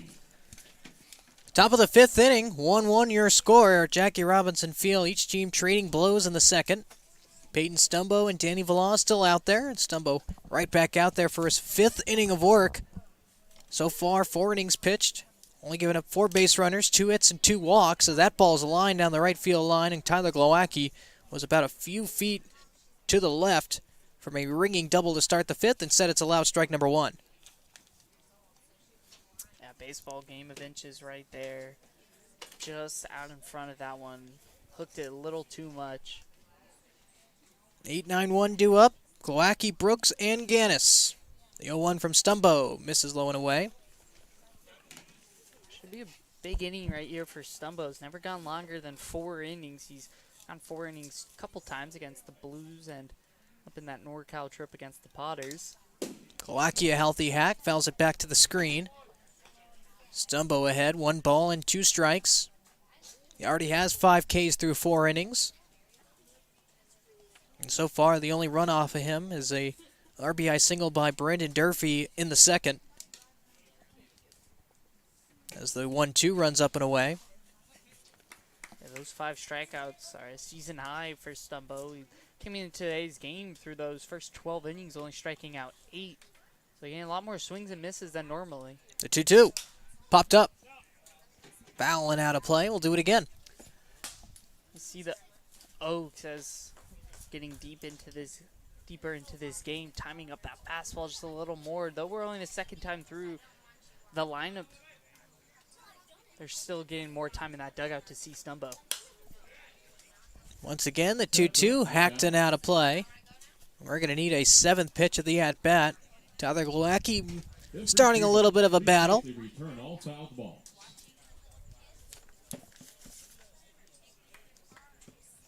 Glowacki in his first at-bat was the second out of the second inning, struck out swinging. And now Peyton Stumbo has filled up the count after the fastball misses up and away. Another arm side miss for Stump.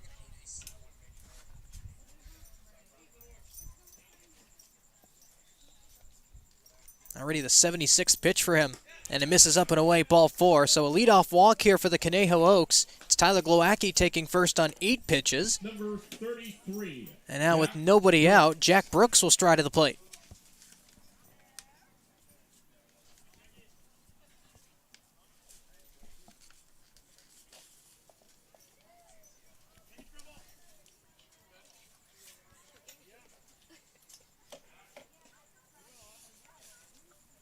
Brooks, a left-handed hitter, calls Eugene, Oregon home. A couple Oregon hitters on this Conejo squad. Of course, Drew Cowley, today's second baseman, also on that Oregon team that made it all the way to the Super Regionals, so regionals rather.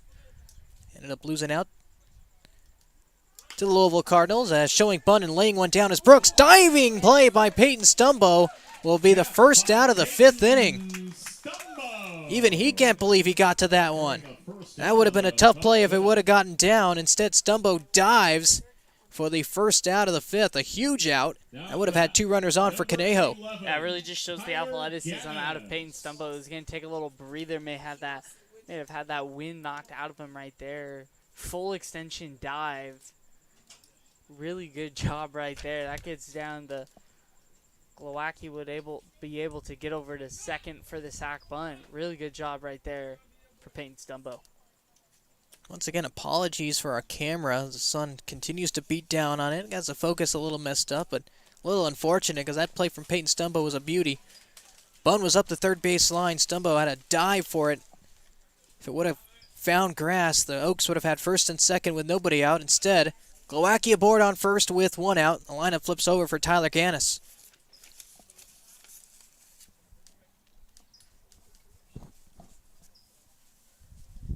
Gannis 0 for 2 today. Flew out to Jacob Sanchez in foul territory back in the third. And now I'll pop one up here down the left field line. Rogers and Donahue coming out. Johnson coming in. And it's a fair ball. It falls in between all of them. Peyton Stumbo has to man third base. That allows Tyler Glowacki to stay at second. And the Oaks have 2 men aboard with 1 out. Yeah, unfortunate break right there for the Saints. That one from Gannis hit into that Bermuda Triangle down the line right there. Able to find grass and Be careful if you're the Saints, because that hit could get Gannis out of that slump he's currently in. Runners on first and second, one out. Gavin Grant, the hitter, struck out in the first and flew out to center in the third. And here he is here in the fifth with a couple runners aboard. Glowacki walked, he's on second. Gannis just singled. A bloop single down the left field line. He's off at first, not being held on. And the first pitch from Stumbo to Grant misses up and inside. 1 ball, no strikes. Got Cooper Harris out of the crouch.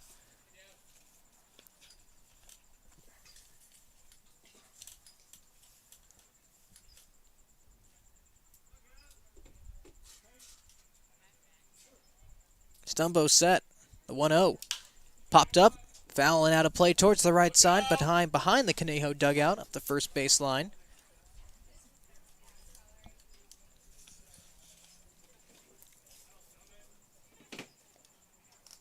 So just a ground ball away from getting out of this inning. Got play almost every base. The 1-1. Misses up and inside. Back. Now makes it 2 misses. Arm sided up for Stumbo in this at-bat. 2 balls and 1 strike to Gavin Grant. Yeah, longest start of the year so far for Stumbo. Next pitch will be his 82nd. You really got to dig deep here to find it. The 2-1 of the 220 hitting infielder Grant. Stumbo delivers a breaking ball in there for a strike. Gavin Grant turned his back as if it was going to hit him, and that ball whipped right in there for strike number 2. Yeah, pure example right there of a knee buckling off-speed pitch. Grant really got fooled on that one. Ended up down the heart of the plate. So 3 consecutive Oregon hitters for this Conejo team. Brooks, Gannis, and Grant in that order. The 2-2. Misses high. That gets Cooper Harris once again out of the crouch. And the count's filled up. 3 balls and 2 strikes with Glowacki on second and Gannis off at first. Yeah, overthrowing that fastball right there.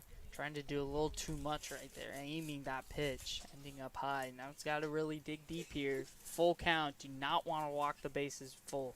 Austin Carrillo waits on deck. First and second, 1 out. Payoff pitch is sent into right field. Curving away from Max Blessinger. On the run, he'll make the catch towards the line. Advancing to third is Glowacki. And the Oaks have him cornered now with 2 outs. Blessinger with the catch. Really good job from Blessinger, not only making the grab, but getting in quick, not allowing Gannis to get to second. Oaks, number 4, I think with a little more Austin communication, Carrillo. if Cowley is able to have a clean transfer on that, you may have had a play over there at third, but smart on him not throwing that one.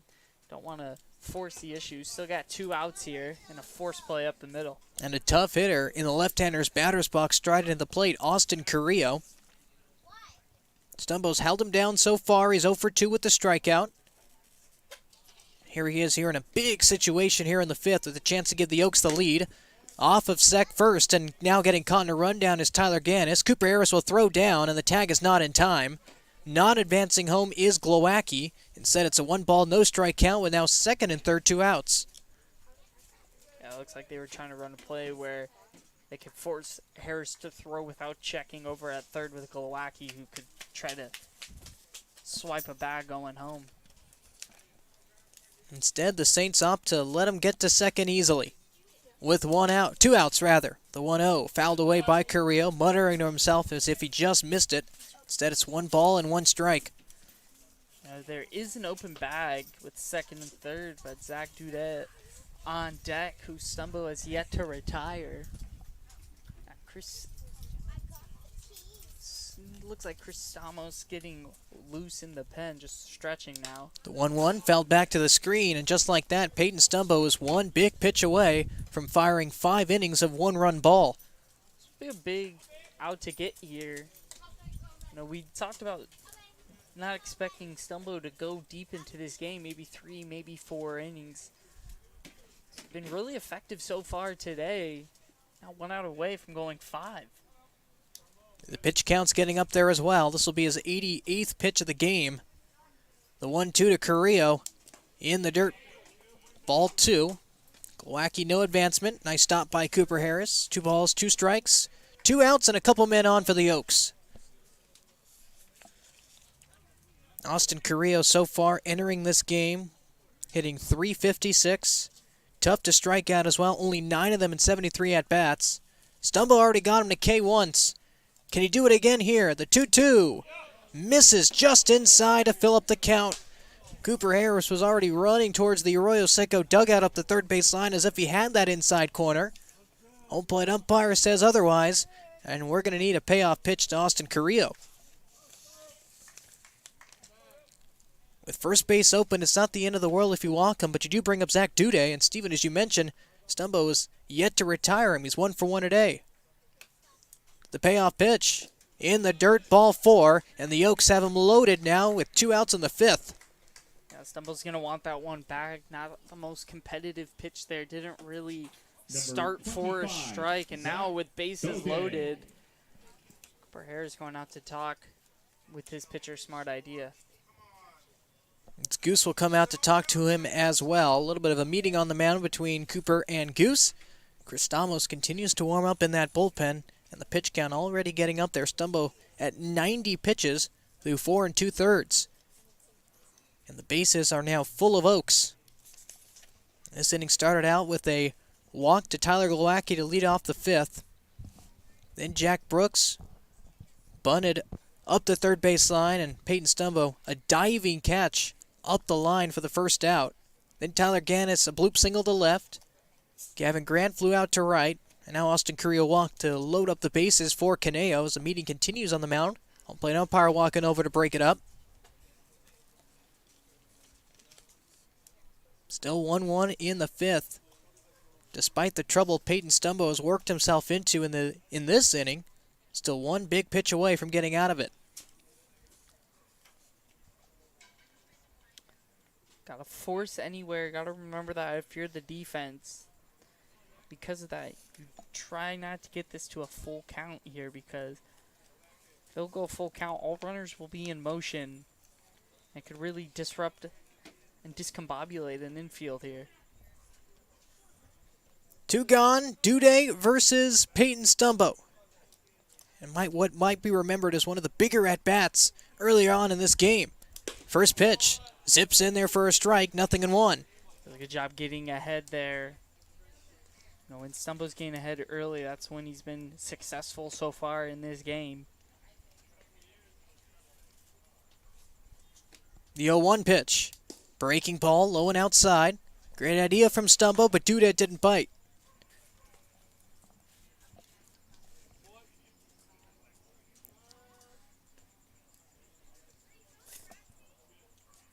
The third baseman hitting .397 this summer. Pops it up on the infield. Jacob Sanchez calls off Peyton Stumbo. And just like that, he delivers that one massive pitch and gets out of it. 90-plus pitches through 5 innings, and all he did was give up 1. Peyton Stumbo does his job, and we're halfway home here at Jackie Robinson Field. This game knotted up all but 1.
Attention California collegiate fans, watch the 2022 CCL Showcase game presented by ABDG Wednesday night at July 20th at 7 p.m. Pacific Standard Time on Valley Sports TV. The CCL's top players will showcase their talents at the MLB Academy in Compton, California. Pre-game workouts will begin at 2:30 p.m. Tickets will be available at the gate. For more information, visit calsummerball.com and be sure to follow the action on social media using the hashtag CCLBaseball.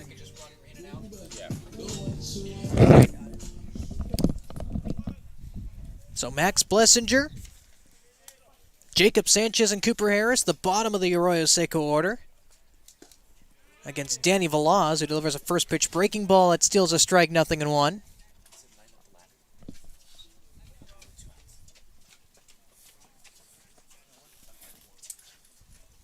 There's the pitch from Velaz, and Blessinger, a healthy hack, swings through that one, 0-2.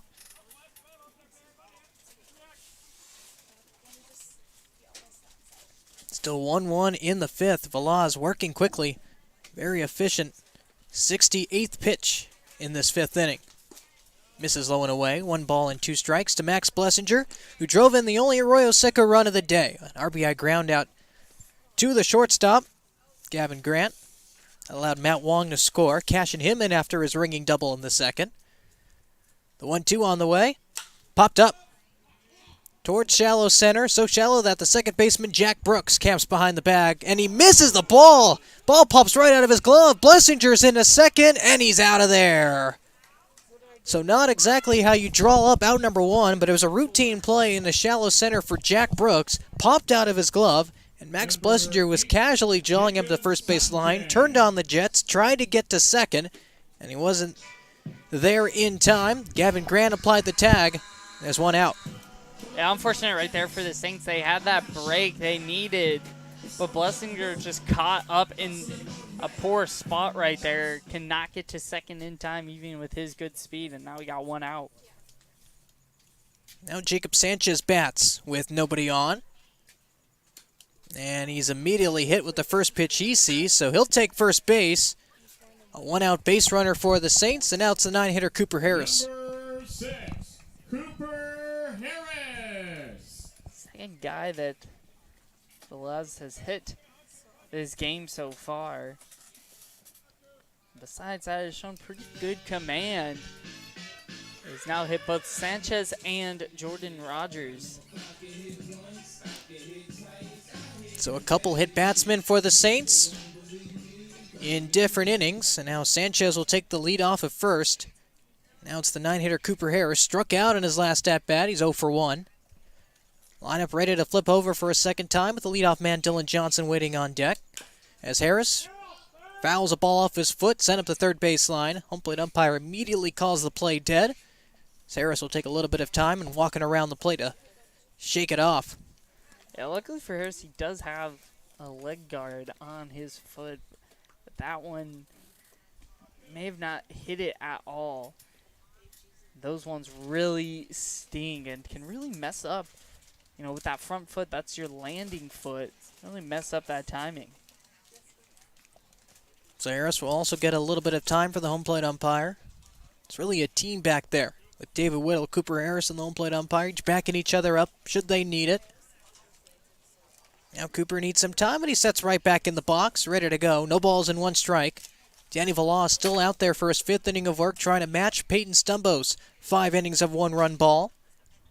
Couple outs away from that. Sanchez dancing off at first. The breaking ball delivered right at the bottom part of the zone, and Harris takes strike 2.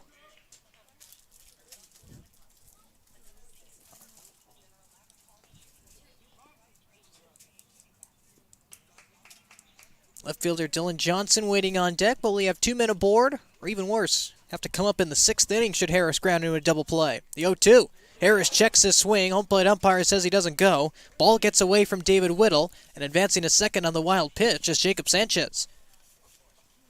Big break right there for the Saints. Not much Whittle could do about that one. Just snuck past him.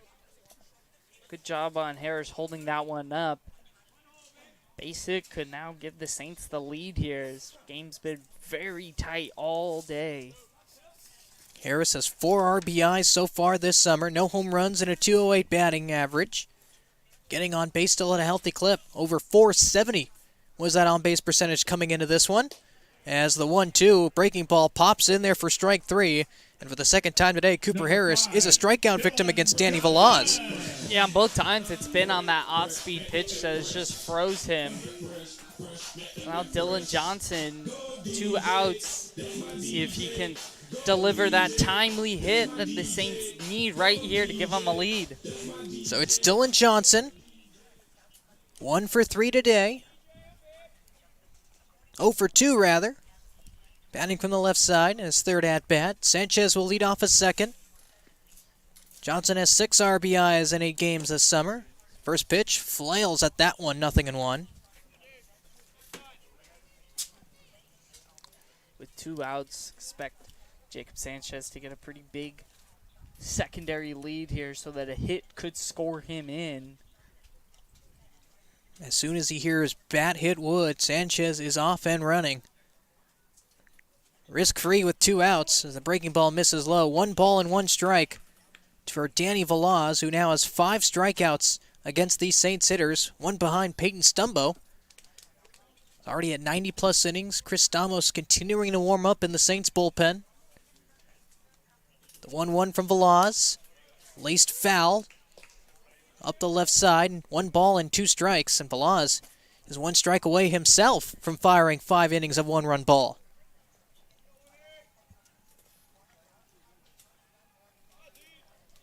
He's doing it at a much more efficient rate, though. Stumbo already at 90-plus pitches. This will be pitch number 78 for Danny Velaz. Gives a shake, and his catcher David Whittle and Velaz can't agree on a pitch quite yet.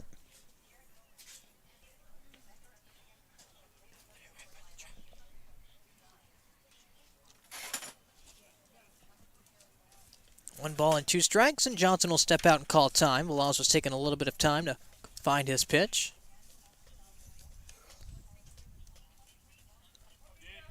Sanchez still leads off a second. He was hit by a pitch and advanced to second on a wild pitch. As now Whittle and Velaz still can't get agreed with a pitch call, and Whittle will go out to visit him on the mound. A lot of confusion on how to attack Dylan Johnson a third time here. Yeah, definitely, especially, like you said, that third time that Johnson has seen Velez. As that game goes on, hitters get better and better against the same pitcher they see. Better and better at-bats. Velaz now settles on a pitch. Set at the belt, the 1-2. In the dirt, 2 balls and 2 strikes. Took him a while to agree on that breaking ball, and Johnson wouldn't bite.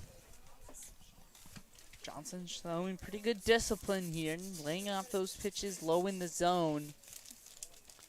Trying to get that heater that he can drive into left center field for a hit. Infield is shaded towards the right. Shortstop Gavin Grant behind the bag at second. The 2-2 laced into left center field, and that'll drop in for a base hit. Surge will give Sanchez the wave. The throw home is not in time. And just like that, Dylan Johnson comes through with his 7th RBI of the year, and this one gives the Saints a 2-1 lead in the bottom of the 5th. Great timely hitting right there from Saints hitters, and Dylan Johnson went the other way with that off-speed pitch. He made Velez have to throw it in the zone, showing great discipline, not swinging it out of the zone, and made him pay for an RBI hit. Now Saints have the lead. Great call there, Steven, flipping that one into left center field.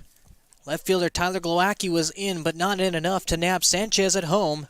And the Saints have taken a 2-1 lead as a back pick over to first, trying to nab Johnson. He is not in time. Nice idea by Whittle. Strike 1 called by the home plate umpire, so 0-1 the count to Drew Cowley, who's 0 for 2 today.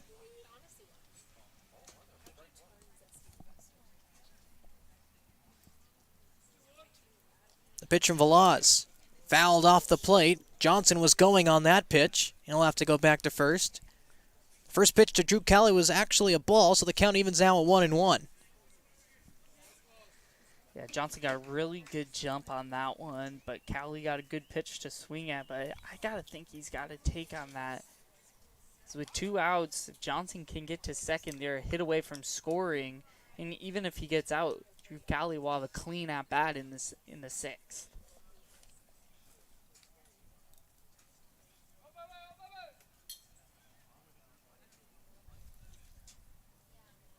The 1-1 bounced on over to first. Durfee in foul territory will grab it. He's already stepping on the bag. Instead, it's strike two. 1 ball and 2 strikes to Drew Cowley. Popped out to the first baseman back in the third. Back in the first, rather. In the third, he bounced out to the second baseman, Jack Brooks, and here he is here in a 1 ball, 2 strike hole against Velaz. Saints have just taken the lead. An RBI single by Johnson in a left center field. Check on over to first, and DJ's back safely. He's 5 for 5 stealing bases so far this summer. It's only a matter of time before we could see him go. And even though he's only attempted 5, I got to think he's one of the fastest, if not the fastest, on this Saints squad. That's why they have him there at the leadoff position, because he gets on base a lot and could swipe bags. The 1-2 to Cali. There goes Johnson. Pitches outside. Throw down to second is not in time. The ball gets away from the shortstop, Gavin Grant. Rolls to the second baseman, Jack Brooks, who picks it up and tosses it back to the pitcher. And Dylan Johnson, just like that, has his 6th stolen base of the year. Another runner for the Saints in scoring position with 2 outs. And that's why you be aggressive on the base pass with 2 outs with a runner on first, because now a simple single could score Johnson in. And even if he did get out, Drew Cowley would have a fresh at-bat next inning. The 2-2 popped up and fouled out of play. Cowley had the day off on Sunday against the Oaks. It'll be his first matchup against them. Then on Saturday against the Barons, went 4 for 6 in a dominating victory for Arroyo Seco, trying to continue that hot streak here. 0 for 2 today, fly out and a ground out. Chance to really give the Saints a lead here. The 2-2 is popped up into right center field. Tyler Gannis coming on. Shallow center field. Austin Correa will make the catch to end the inning. But the Saints do strike for 1. An RBI single by Dylan Johnson in the left center. And we go to the 6th inning. 2-1. Saints lead.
Welcome you back. Start of the 6th inning.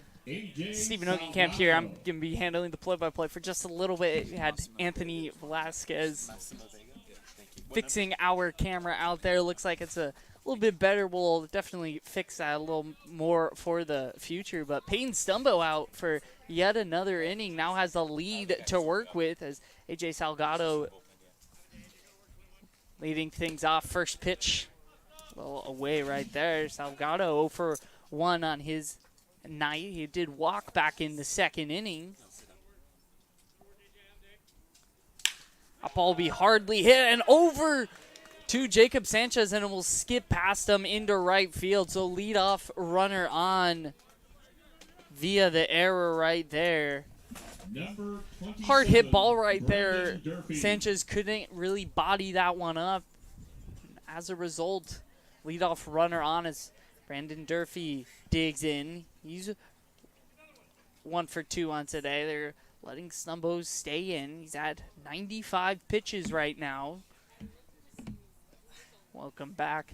Anthony Velasquez here, broadcast booth. Gonna catch his breath for a little bit. Had a run out to center field in that half innings. That one tipped into the mitt of Cooper Harris. We welcome you back, Anthony. How you feeling right now? I'm a little winded right now. All right, we got a runner on first. Yeah, it was on the Okay. air.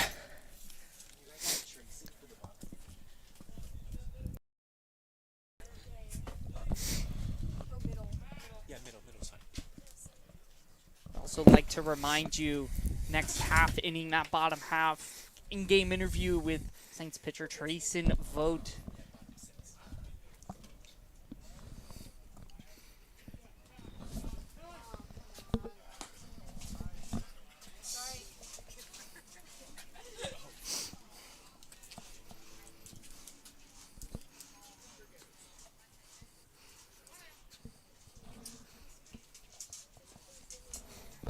So the stream's back on now.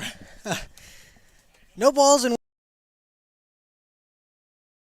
Brendan Durfee is laced into deep center field. Racing back is Matt Wong. He ready to go back to the wall, and it's gone. A home run. So just like that, Brendan Durfee gives the Oaks the lead. It's 3-2 Conejo in the top of the sixth against Peyton Stumbo. Maybe we shouldn't have fixed that camera right there, because now the Oaks have the lead here. Great piece, elevated fastball. Durfee got his bat there in time, sent that one way out of here. No chance at a play right there. Looks like that may be it. Peyton Stumbo. So Peyton Stumbo survived after 5 innings and given up only 1 run. The error and the home run gives Conejo the lead as Chris Stamos continues to warm up in the bullpen. And he is coming into the game, so we're going to take a short break. Top of the 6th inning, Conejo jumps out in front thanks to the home run by Brendan Durfee. It's 3-2 Oaks.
Well, we got a brand new ball game, folks, in the top of the 6th inning. An error and a home run by Brendan Durfee has all of a sudden put Conejo out in front 3-2. And making a pitching change is head coach Aaron Milam. Steven, it's Chris Stamos coming in. This is the best pitcher out of the bullpen for the Saints, maybe even the best pitcher on this entire roster so far this season.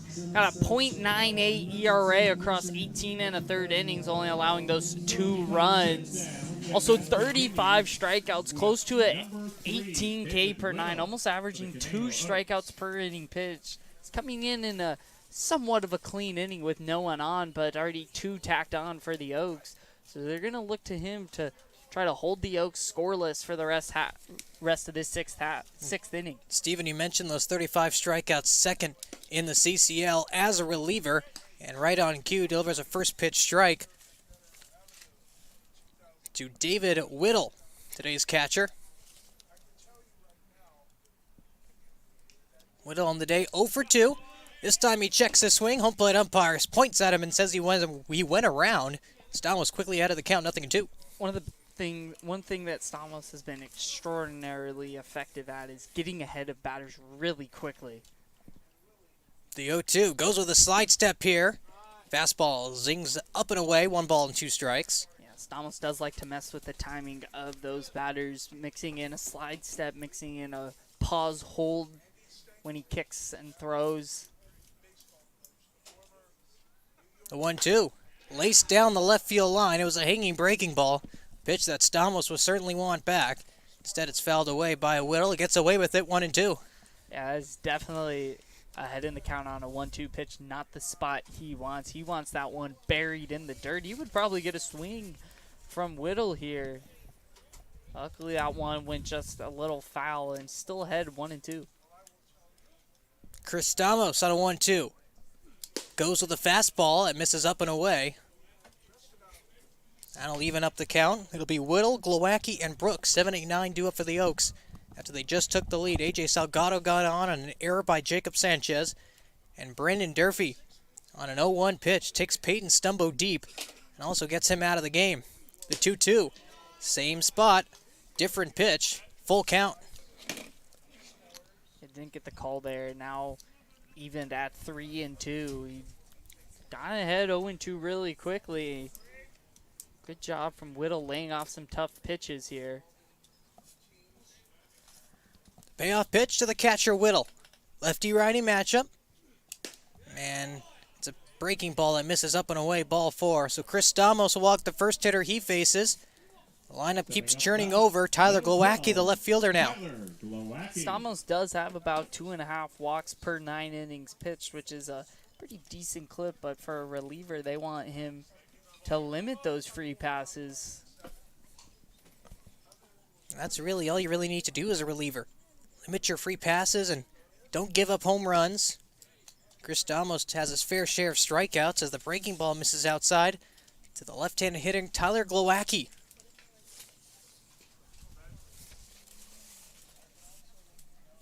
Tyler's walked today against Peyton Stumbo, 0 for 1 against him.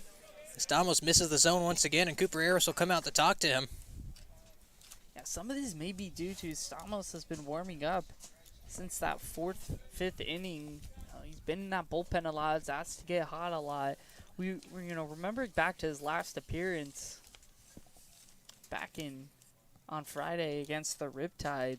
He's been warming up for about 2-3 innings there as well. In that game, only went 1 inning there. Now, with that being said, Steve, are you a little bit surprised that Stumbo came out for the 6th inning, considering his pitch count and the fact that he really did his job through 5 innings? Yeah, he had already gone his longest of the season in terms of innings pitched and pitches.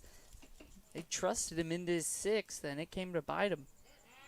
Stamos, a check back to first, and there safely is David Whittle. So the first 3 Oaks hitters in the 6th inning have all gotten on base. Salgado got on an error. Durfee the home run, now Whittle the walk. As he'll step off the plate with Whittle dancing off at first.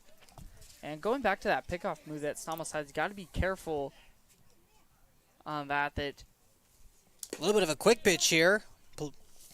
Glowacki shows bunt, takes a ball instead. 3 balls and no strikes for Glowacki.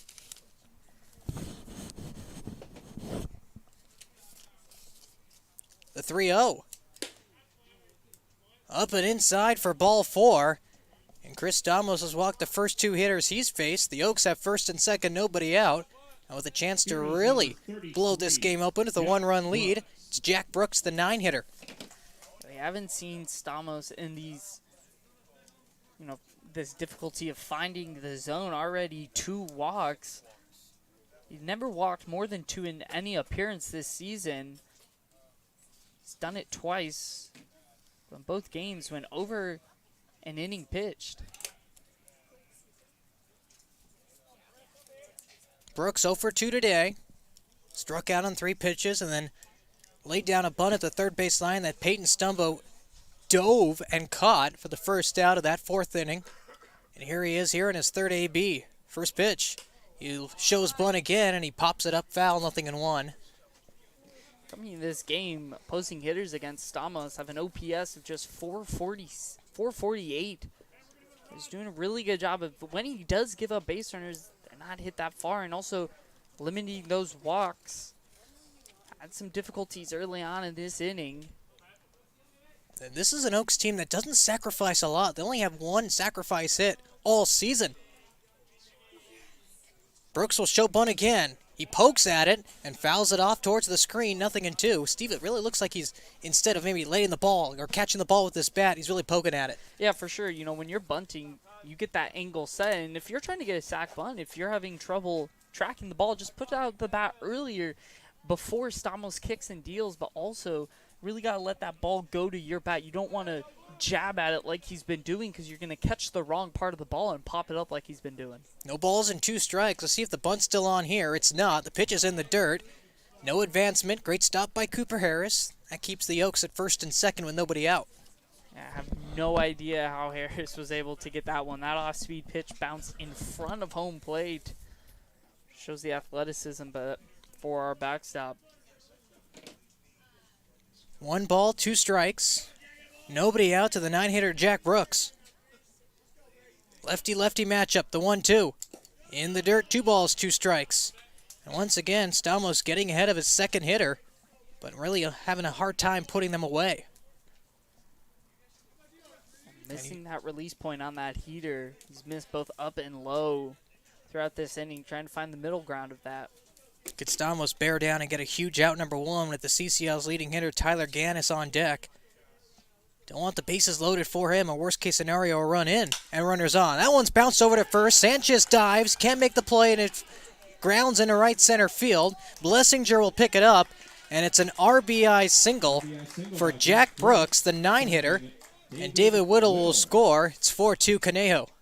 Great piece right there from Brooks. Got that fastball. Really good effort from Jacob Sanchez. Got a piece of it. You know, maybe if he doesn't get a piece of that, I don't know if Whittle's able to score from second with how hard that one was hit. But because it was tipped, it was a longer run in to get the ball for Max Blessinger. So 5 hitters that came to the plate for the Oaks. None of them have made an out. And for Stamos, the first 3 hitters he's faced have all gotten on base against him. First and second, nobody out, 4-2 Conejo. Gannis shows bunt. He pulls it back, it's a slash, and he sends it into right field for a base hit. Max Blessinger was already playing in, so he'll stop an advancement home. But a smart piece of hitting for Tyler Gannis. A slash play was called, and he laced it right over Jacob Sanchez's head. It also looked like a wheel play going on for the Saints with Donahue going from short to second. Had the corners go all out on the crash to try to get the runner out at third, but really good execution right there for Tyler Gannis on that slash play. And now the Conejo Oaks really break open this game here. Already up 2 with no outs and bases loaded. So the Oregon hitters all coming through for the Oaks. Jack Brooks, an RBI single. Tyler Gannis loads the bases with his single. And now it's another duck. Gavin Grant takes low ball 1. And if you're the Saints and you bring in Christopher Stamos, only behind by 1, you think he could have that shutdown inning like he's had all season, but has had a lot of trouble. Yet to record an out. The 1-0 swung on and missed, but the second base umpire behind the pitcher's mound will call a balk. And that'll score Tyler Glowacki, the A-hitter. And for the Arroyo Seco Saints, now giving up their 4th run in this 6th inning alone, it's now 5-2. Look like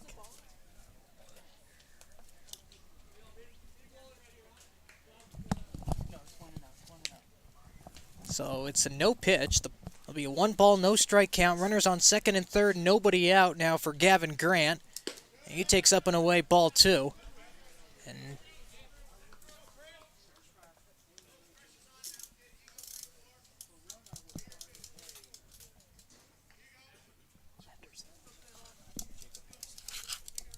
the 2-0. Misses low, 3-0.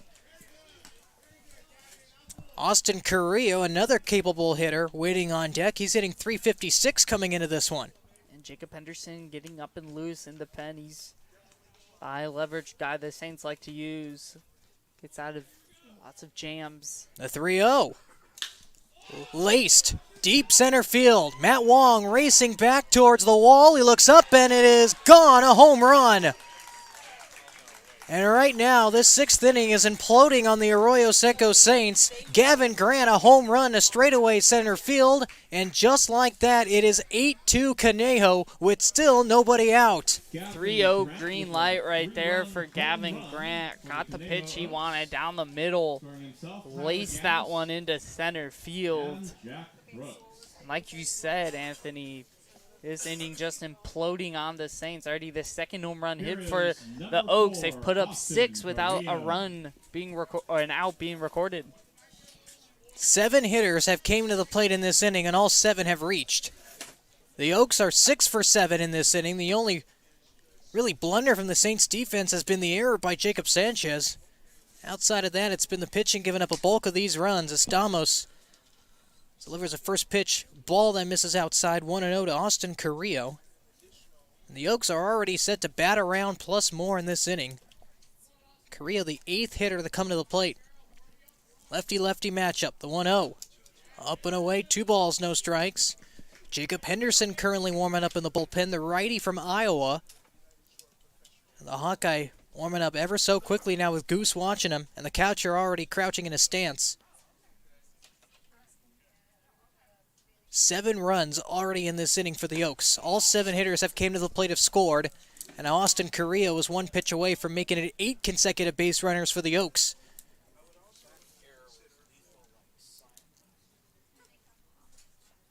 And right now, in the top of the 6th inning, Arroyo Seco's 5-game winning streak is certainly in jeopardy here. Estamos delivers a fastball for a strike, 3-1 the count. And it really just goes back. That first batter he faced, and David Whittle got ahead 0-2. Couldn't put him away. Got it to 3-2, and Whittle drew the walk there. That really set things in motion again for the Oaks. The 3-1, Austin Carrillo might have helped him out. He did. He was already jogging towards first base, already threw the bat, but a third base umpire will call him back. He checked his swing. And with the help of Carrillo, Stamos was battled back. 3 balls, 2 strikes.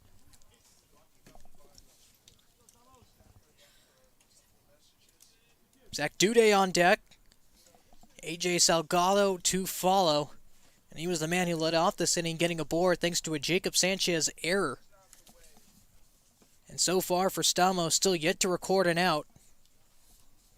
Here's his 27th pitch of the afternoon. The payoff to Carrillo. Bounce foul, and we'll do it again. Peyton Stumbo, which seems like ages ago, started out this frame. A tough error for Salgado got him aboard. Then Durfee slammed a 2-run home run. Then Chris Stamos was set to come in with the Saints down only 1. Now they're down 6 here in the 6th. Payoff pitch. Carrillo lines one up the middle. It's going to be a tough play. On the run, Drew Cali throwing across his body, and he's safe. So an infield single from Austin Carrillo. Cali's throw couldn't make it in time. It was a valiant effort, but either way, the Oaks get their 8th consecutive runner aboard, and now Goose is coming out to check on his struggling lefty. Yeah, when it rains, it pours right there. Stamos got that weak contact. It was just placed in a really unfortunate spot, and good effort from Drew Cali, but not able to get the running Carrillo. Looks like that may be it for Chris Stamos. And that will indeed spell the end for Chris Stamos. It was 3-2 when he came in. Now it's going to be 8-2 in the top of the 6th inning and still nobody out. Third pitcher of the frame coming in is Jacob Henderson. We're going to take a quick break on the Arroyo Seco Saints Media Network on YouTube. Oaks up 8-2.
So top of the 6th inning, a night and day difference from where we originally started off. It's now 8-2 Oaks, and Steven, this is the third pitcher they've brought in this inning. It's Jacob Henderson, the righty, to clean things up. Yeah, Henderson this season will be his 7th appearance. He's got 9 2/3 innings this season, a 4.66 ERA. Does have a little bit of a walk problem with 7 allowed. He's given up 21 total base runners. Only allowed 5 to score, however. Well, here he is facing Zach Dudet, the 9th hitter to come to the plate for the Oaks, and still nobody out. First pitch on the way. Fastball in there for a strike, 0-1. Third pitcher in. First 2 couldn't record an out with those first 8. We'll see if the third proves better here. The 0-1. Line in a center field. Coming on is Matt Wong. He'll camp under it for the first out. Scampering back to first is Austin Carrillo. And the Saints finally have an out in this 6th inning. It took them 9 hitters. Yeah, for sure. And that one out was still a pretty hard hit ball from Dudet right there. See if Henderson can get the Saints back into the dugout. Trailing by 6 here. Now it's A.J. Salgado, the man who started out this top of the 6th inning. Got on base thanks to a Jacob Sanchez error at first and ended up scoring on Brendan Durfee's 2-run shot. And that was all the way back against Peyton Stumbo as Henderson delivers a strike, 0-1. So the book now closed on both Stumbo and Stamo. Stumbo 5 innings pitched, 4 hits, 3 runs, a couple of them earned, 4 walks and 6 strikeouts, a season high in both innings and Ks for Stumbo. Now the 0-1 misses inside and low. 1 ball and 1 strike to Salgado. And Chris Stamos didn't record an out against the 6 hitters he faced. 4 hits, 2 walks, and 5 earned runs. And that's where we stand right now. The Oaks already putting up a 7 spot in this inning after the Saints managed to take a lead in the bottom of the 5th. This count runs now 2 balls and 1 strike. Yeah, with how good this lineup is for the Oaks, you had to think that they were going to break it open at some point with the Saints only managing 2 hits the first 5 innings. They really got to go back to the drawing board next inning, try to get more runners on. Henderson now evens up the count, 2 balls and 2 strikes. Brandon Durfee waiting on deck. Already the second at-bat in this inning alone for A.J. Salgado. Austin Carrillo will take the lead off first. The righty Henderson delivers. A fastball called strike 3 on the outside corner. It froze A.J. Salgado, who was probably looking breaking ball, and Henderson snuck the heater right past him for the second out. Yeah, good spot right there. Lots of sinking action from Jacob Henderson, able to spot that up, and really good reception from Cooper Harris. He's done a much better job, especially with Jacob Henderson at the beginning of the year. A lot of difficulties getting that fastball and tracking that into his glove. He's really worked on that and improved in that area. So here's Brendan Durfee. Launched a 2-run home run against Peyton Stumbo, it seems like ages ago, back earlier on in the top of the 6th. His second home run of the year as the fastball misses inside. It gets away from Cooper Harris, and Austin Carrillo's in scoring position with 2 outs.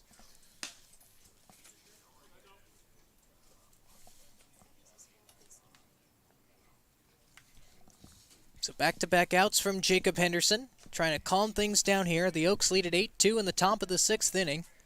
Still time for the Arroyo Seco Saints to come back with their hot offense. They got 12 outs to do it. And this will be big if Henderson can keep the Oaks at 8 runs. The 1-0. Low and inside, 2 balls and no strikes. That bends Durfee out of the way. Already 2 home runs in this inning. Brendan Durfee and Gavin Grant. The 2-hitter launched his second home run of the year, just like Durfee. Henderson set at the chest, the 2-0. Misses in the same exact spot, low and inside. It's now 3 balls and no strikes with David Whittle on deck. Yeah, Durfee having himself a day. Couple hits, 3 RBI on the night. Looking to continue that streak here in this at-bat.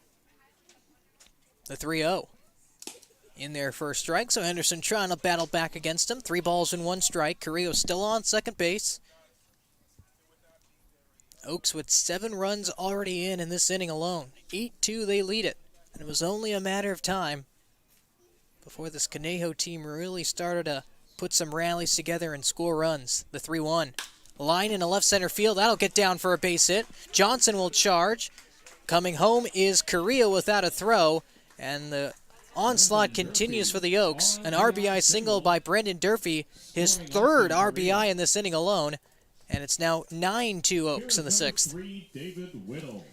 That run being charged to Stamos right there, meaning all 6 batters he faced came around to score. Tough night for him indeed, tripling the amount of runs he's given up in the first 18 and a third innings he pitched. Now it's the righty David Whittle, the 12th hitter they hit this inning alone. And the Oaks have only gotten 2 outs. There was a point in time where Conejo sent 8 consecutive runners to the plate, and all of them got on base. The 1-0 in there for a strike, 1-1. It's now 9-2 Conejo. 8 runs this inning alone. 1 of them unearned. The rest, all of them earned. 1 against Peyton Stumbo, and now 7 against Chris Stamos. The 1-1 swung on and missed. Henderson blew the fastball right past the catcher Whittle.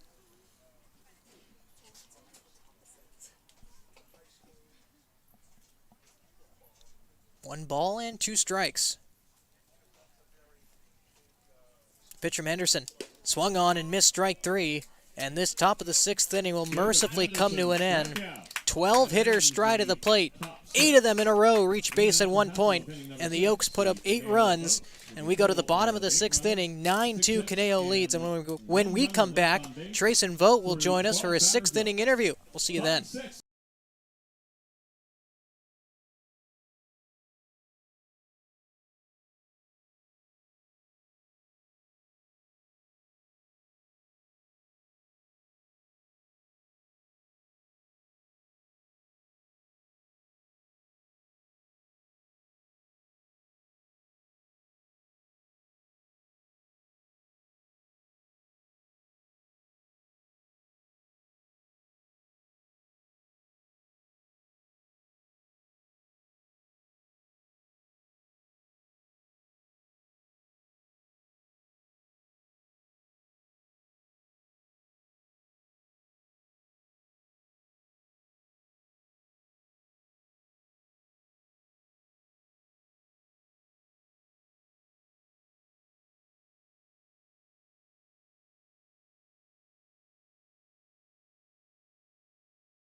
Hold on, not yet.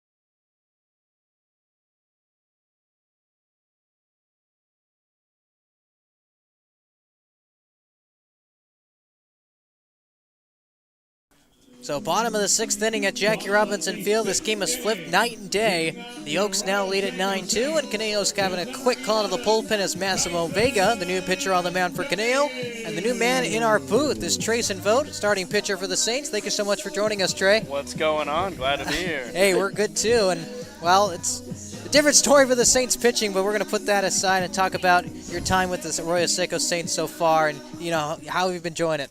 Oh, dude, it's been so much fun up here. Just getting thrown in with a bunch of guys that I've never met before from across the way. So coming in and just meeting all these guys and just forming friendships and just spending time with them, it's just been so much fun. And how quick do you think you've been able to, form friendships as Kyson Donahue takes a strike? Oh, dude, so quick. I mean, I'm always like an energy guy. I can talk to anybody. And so just first day, I mean, I was with 4 or 5 guys, and we were going to the beach. We were having a good time together. And, talking about those friendships, you got a lot of personalities down in there in that bullpen. With the pitcher we saw last night, Christopher Stamos got a good personality. We also know Jacob Widener. So, who's that guy that you really clicked with really fast and, that you're really close with in this team? I got to say Stumbo. I mean, first day meeting him, I mean, we just kind of clicked. We started hanging out. He showed up a few days late, and I was already with his roommate, Jeff.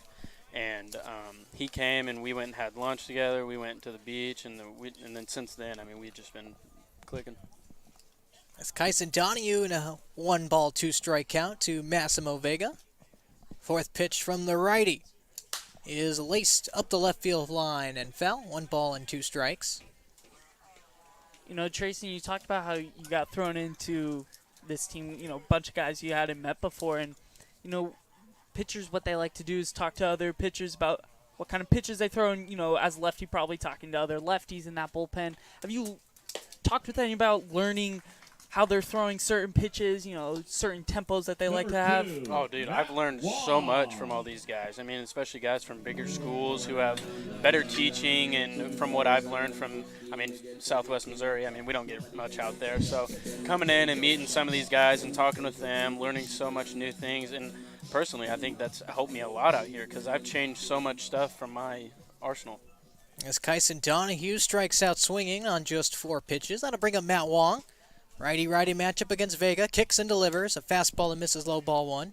Is there anything in particular, Trey, that you maybe picked up on that you're starting to institute in your own game? Oh, definitely the two-seam grip and the change-up grip. Stamos has taught me so much about that, even Goose working with me. Just finding new grips and finding new ways to throw things and figuring it out and putting it out there. And so far, it's worked pretty well. The 1-0 to Wong.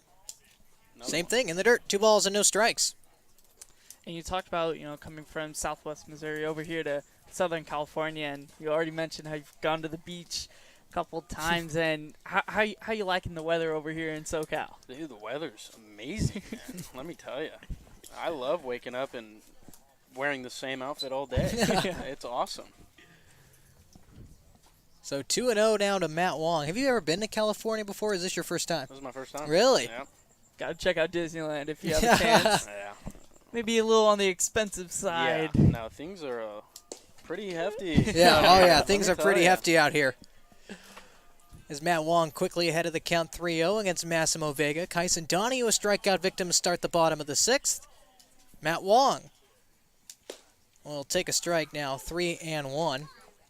And, we had a lot of pitchers come through on our 6th inning interview, and everyone's trying to tinker with something and work on something. Is there anything in particular that maybe you're trying to work on?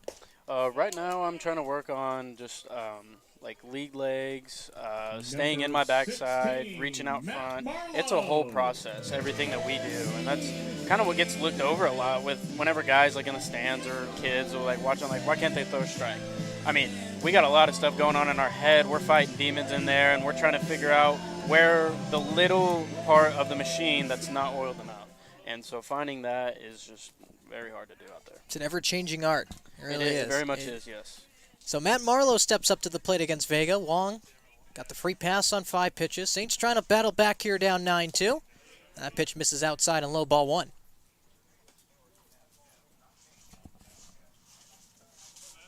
Righty-righty matchup. Marlowe on the day is 0 for 2. And his 5-game hitting streak snapped Sunday against the Oaks. The 1-0 is ground ball to third. Zach Dowdett will toss on over to second. On to first, not in time, so the Oaks will have to settle for 1, and there's 2 gone here in the bottom of the 6th inning. And Trey, if we've seen you be a starter on the mound, we've seen you in the last couple games kind of come in relief. Is there any change in your approach from maybe starting to coming in reliever? Oh, a big change. Whenever you get the start, you get 3 hours before the game to stretch, take your time, go slow and all that. When you're in the bullpen, you get the call and you've got maybe 15, 20 minutes, just however he's doing in the inning. So definitely it's a learning process getting in the bullpen, coming from starting. And so you have to kind of deal with what you got and kind of just force it out there. When players were arriving today, that Saints say what sign was that favorite off-day activity. So what was your answer? What was your favorite off-day activity to do? I didn't get to answer that. I really wanted to. But I was just going to say just hanging out with the boys, just kicking it back. Maybe going to the beach, maybe just sitting by a pool, grilling, just having a good time, relaxing, staying off my feet. So 2 balls and no strikes. Vega to Jordan Rogers, and he makes him flinch with that breaking ball. Rogers a little frustrated himself. He didn't pull the trigger. 2 balls and 1 strike.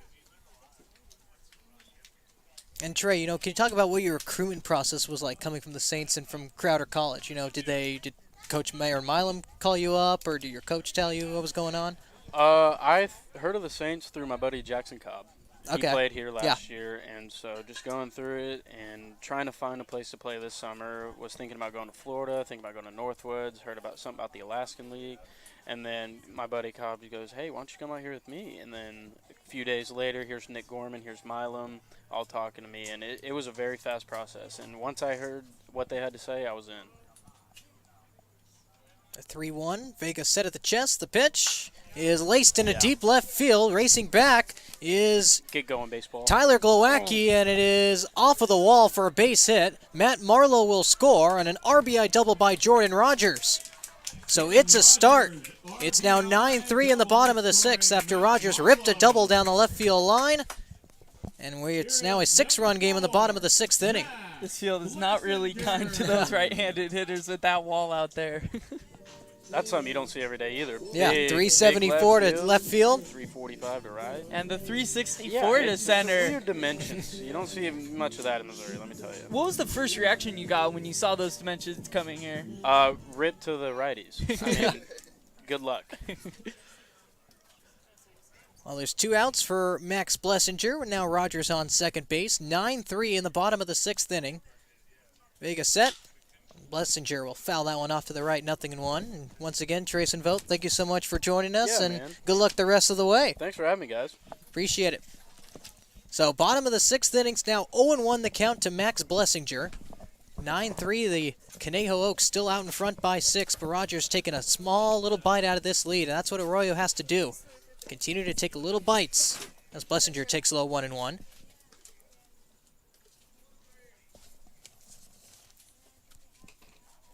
Max 0 for 2 today with an RBI ground out. That gave the Saints their first run of the game in the bottom of the 2nd inning. And here he is now, all of batting in 9-3 game. The 1-1 from Vega is in there for a strike. A fastball pumped and clipped that outside corner. Amidst this slump for Max Blessinger, just not really seeing that heater really well. He's a little late on his timing. Especially that high heat, can't get that bat up there in time. Blessinger with the bat over his shoulders, the 1-2. He checks his swing, appeal down to first. He did not go, says the first base umpire. The count runs to a whole bunch of 2s. 2 balls, 2 strikes, and 2 outs. 1 man on in Jordan Rogers, and 1 already in for the Saints. An RBI double to left field. That scored Matt Marlowe. Saints trying to continue to battle back here. Vega the 2-2. Blessinger a half-hearted swing. He checked it, and it ended up being a foul ball. 2 balls, 2 strikes. This would be a big opportunity for Blessinger to try to get back in that groove. Remembering just a week and a half, 2 weeks ago, one of the hottest hitters on this Saints team was their 2-hole hitter, and now struggling a little bit right here. The 2-2. Is lined towards the left side. Fielding it on a bounce is Gavin Grant. He'll toss it across the bag, and the throw is low. Brandon Durfee isn't able to get it. Racing home is Rogers, and he'll score standing up. So the Saints cash in on a Gavin Grant error at short, and just like that, a couple runs are in, and it's 9-4 in the bottom of the 6th. Great base running over there from Jordan Rogers, not hesitating whatsoever. Saw that ball out of the glove of Durfee and took off home. That's a big run right there. Saints scratch across to this inning. They're clawing their way back, now only trailing by 5. Still a long ways to go here in the bottom of the 6th inning. Saints have 10 more outs to work with. Blessinger will lead off first. First pitch to Sanchez, and misses up and inside. And did that hit him on the face? He's holding his cheek right there. Looks like that got him. Oh no, Jacob Sanchez clinging his nose. He's trying As to a walk trainer it will off. go back out there. Gonna look for blood right here. Hopefully that didn't get his nose, because those can break really easily. That's why you see hitters a lot get those protective C-flaps. And Sanchez will walk to first base. HBP Jacob Sanchez. Certainly a dangerous play, but good thing there's no blood or anything more major than that. The trainer came out to check on him. Sanchez waved her off, and he'll take first base. A scary situation. That could have been a lot more worse, but good to see Sanchez on first, alert and ready to run the bases. And the Saints are now in business a little bit more here. First and second with 2 outs. Blessinger off a second, Jacob Sanchez off a first. The Saints really manufacturing their runs here thanks to some sloppy Conejo defense and pitching. Really tough. Jacob Sanchez right there got chucked out by the trainer for a good maybe 5-6 seconds and then said, I'm okay, I'm going to first. He does not want to get taken out of this game. That's the toughness that can be felt throughout this Arroyo Seco clubhouse. Here's another tough guy here in Cooper Harris with a chance to really make this interesting here in the 6th. Couple men on with 2 outs. There goes the runners, and Harris misses inside. They're going to throw down to second, and Jacob Sanchez is safe. No chance to get Blessinger running from second to third, so catcher David Whittle opted for second, and Sanchez makes it safe. Once again, really heads-up base running right there from Jacob Sanchez. Saw Blessinger taking off early, and he followed him up. Really smart play from Whittle behind home plate to throw to second. Just not in time right there, so now a single could plate 2 runs across and make this a 3-run ball game. For now, it's 9-4. Conejo, it seems like clinging to a 5-run lead here in the bottom of the 6th inning. 1 ball, no strikes to Cooper Harris. Dylan Johnson to follow. If you're the Saints, even though you've gotten a couple across, you don't want to leave these runners in scoring position. Vega set, the 1-0. Misses inside. It was dropped by the catcher, David Whittle. Might have costed Vega a strike. Instead, it's 2-0 to Cooper Harris. We've already seen a pass ball this inning. Whittle having a little trouble getting the ball, reading it out of Massimo Vega's hand. 3 errors already for the Oaks. One of them kept this inning alive. The 2-0 misses low and away. 3 balls and no strikes. And with first base open, Dylan Johnson waiting on deck.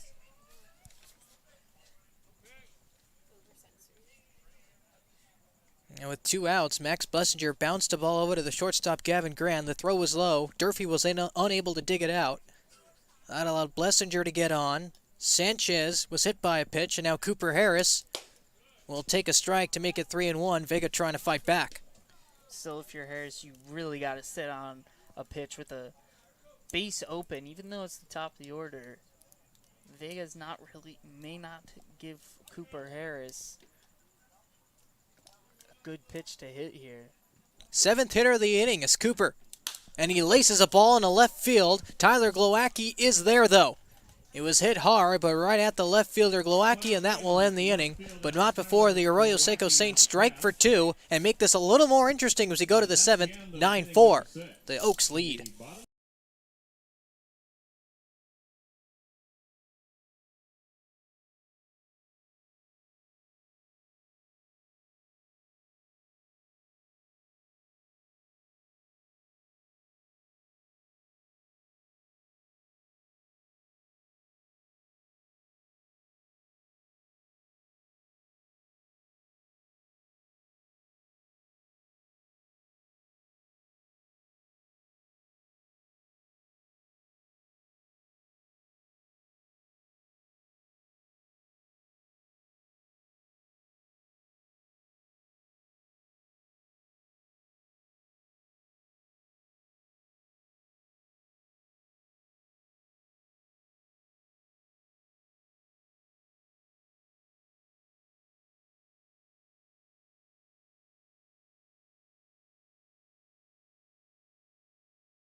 will be number So top of the 12, 7th inning here at Jackie Robinson Stadium. The Oaks, after an 8-run top of the 6th inning, explode to a 9-2 lead, but the Arroyo Seco Saints battle back for a couple more. It's now 9-4 as we start the 7th inning, and Jacob Henderson right back out there for a second inning of work. Biggest inning right here for the Saints. They got to hold the Oaks scoreless probably for the rest of this game to have a chance here.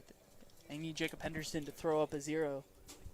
And while the Saints getting those 2 runs to at least cut this deficit down to 5 is important, what's more important is the fact that Jacob Sanchez is back out at first base. Took a fastball to what seems like the face and miraculously stayed in to run at first base, ended up stealing second, and here he is at first base. As the count runs now, no balls and 1 strike to Tyler Glowacki. As now the fastball runs away. 1 ball and 1 strike to Glowacki. Caught the final out of that bottom of the 6th inning. And that was a frame where 10 runs crossed the plate. 8 for Conejo and 2 for Arroyo Seco. The Oaks lead at 9-4. The 1-1, Glowacki checks his swing. No appeal down. 2 balls and 1 strike. Don't think that was called. Yeah, they're going to rule. Surprised they didn't check over there at third. It looked like Glowacki may have went around on that one. 8, 9, and 1 due up for Conejo. Glowacki, Brooks, and Gannis. The 2-1. This is up and away. 3-1 now. So far, Conejo 9 runs, 9 hits, and 3 errors. Arroyo 4 runs, just 3 hits, and 1 error. And coming into this game, this was the Saints offense that allowed double-digit runs and hits per game. It's a healthy hack from Glowacki, unable to get through that one, 3-2.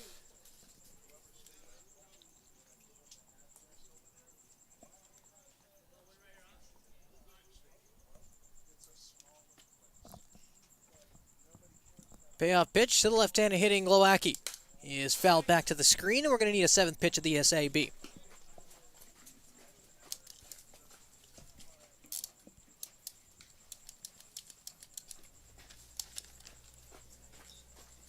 was a rough outing for Chris Stamos today. Coming in relief of Peyton Stumbo, gave up a 2-run homer to start that 6th inning. Stamos proceeded to allow all 6 hitters to come to the plate and score. As working the leadoff walk is Glowacki, and that'll bring up Jack Brooks. Not what you need right there if you're Jacob Henderson. The importance of throwing up a 0 this thing, especially with 8-9-1 due up. Want to go after those hitters trailing by. These next 3 innings are going to show the fight this Saints squad's got in them. As you mentioned before, that 5-game win streak in jeopardy. Well, Brooks will take a strike, 0-1. So far on the day, the 9 hitters, 1 for 3 today with an RBI single. Also scored a run, both of them happening in that 6th inning.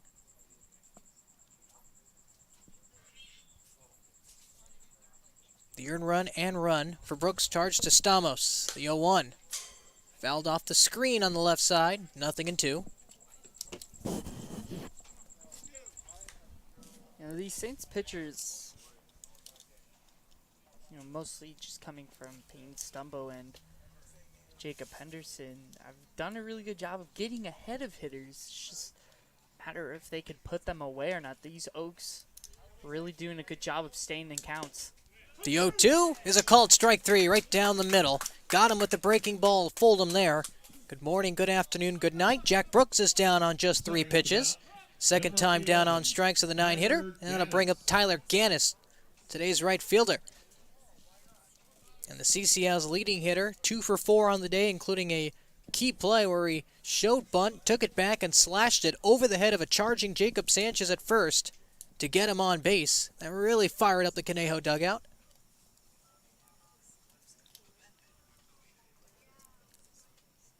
That ended up loading up the bases back in the 6th. Once again shows bunt, and that fools Cooper Harris. The ball will get past him. Advancing to second is Glowacki, so another Conejo runner in scoring position. 1 ball, no strikes to the leadoff man, Gannis. That kind of looked like Harris was trying to frame that one before it really entered into his glove. You see that happen to catchers, especially with pitches right off the plate. Unfortunate break right there. Also an unfortunate pass ball called on Cooper Harris. The bunt really shielded his eyes from that one. The 1-0. Gannis once again shows bunt, pulls it back, and takes ball 2.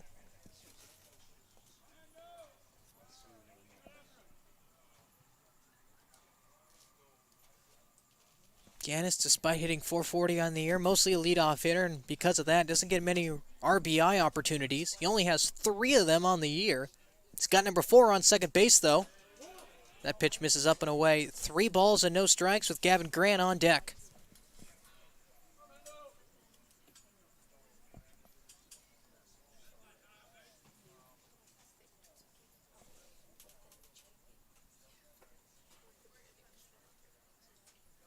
The 3-0. Inside for ball 4. And Tyler Gannis will walk. First and second now, 1 out for the Oaks. That'll bring up Gavin Grant. Number 34, Gavin Grant.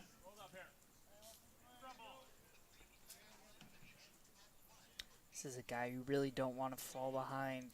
Took a 3-0 pitch deep for a 3-run bomb his last at-bat. He's got 2 runners on again. Got to be careful here if you're Jacob Henderson. Don't want this inning to unravel. The first pitch to Grant misses outside. And for Gavin, 3-run home run, as Stephen had mentioned in that 6th inning. One of 2 shots the Oaks made. One of them against Peyton Stumbo, a 2-run shot, and Grant, the 3-run shot against Stamos. That would have been a grand slam if he didn't balk in Glowacki for a run. The 1-0. Can't clip the top part of the zone, and Henderson once again falling behind to another key hitter in Gavin Grant. Austin Correa will wait on deck. Grant 1 for 4 today with 3 runs batted in. Also struck out once. And now in his 4th at-bat is ahead of the count 2-1 after he takes a strike.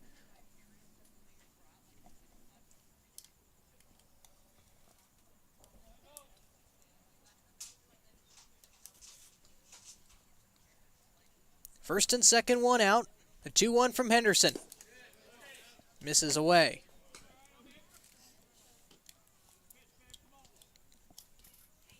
This inning started out with Tyler Glowacki walking.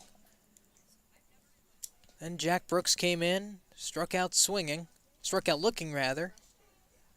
Gannis walked, and now Gavin Grant has filled up the count. 3 balls and 2 strikes. Mercurio still waiting in the on-deck circle for the Oaks.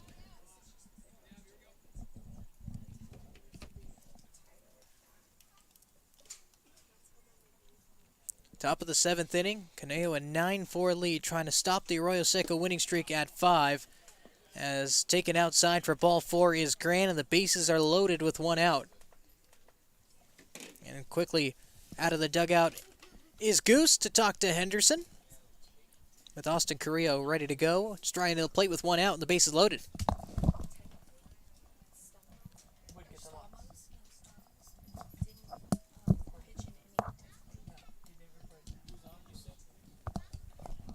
Like no one up in the bullpen right now for the Saints. No one even stretching or getting loose down there. They're going to trust Henderson. We mentioned when he came in, has a little bit of problem of allowing a good amount of base runners on, and allowed 21 base runners so far this season coming into tonight's appearance. Only 5 had scored.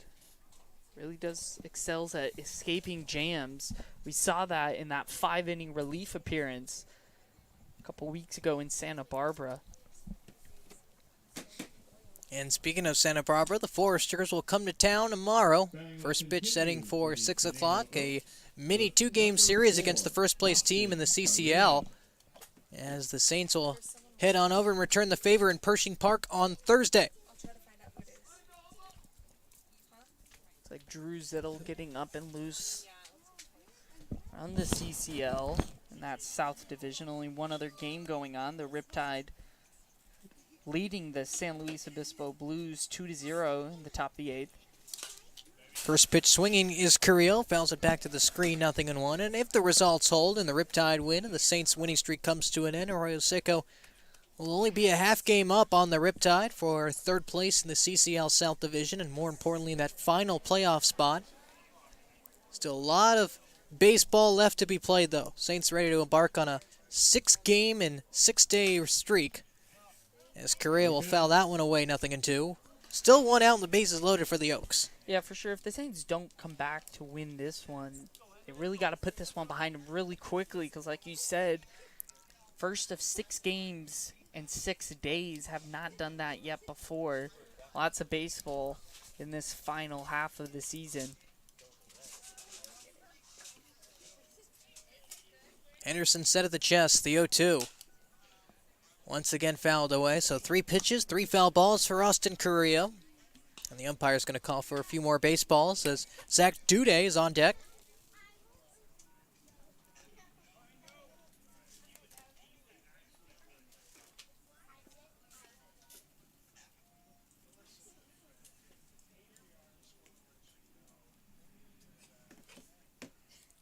'40th pitch of the night for Henderson is a called strike 3 on the outside corner.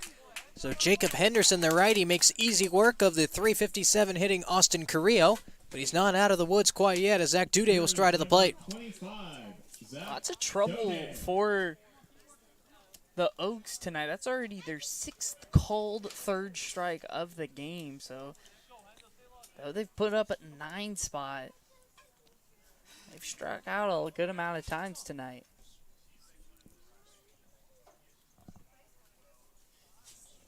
So far, 10 strikeouts for Saints pitching. 6 from starter Peyton Stumbo, and now 4 for Henderson. As right on cue, he delivers strike 1 to Duday. It'll be a big out here for Henderson to get out of this one, strand the bases loaded. Saints still got 9 outs to play with. They could scratch a run or 2 across next inning, throw up another 0. They could swing the momentum. Fastball misses up and away. 1 ball and 1 strike. Saints so far 2-1 against the Conejo Oaks this summer. Winning yesterday, hanging on to a 7-5 win. There was a point in time where the Oaks were down to their final out. They made it interesting, ended up winning 7-5 with the go-ahead and winning run at the plate. As a strike number 2 is laced in there to Duday. 1 ball, 2 strikes, and the base is still loaded. Glowacki on third. Ganis on second, and Gavin Grant on first.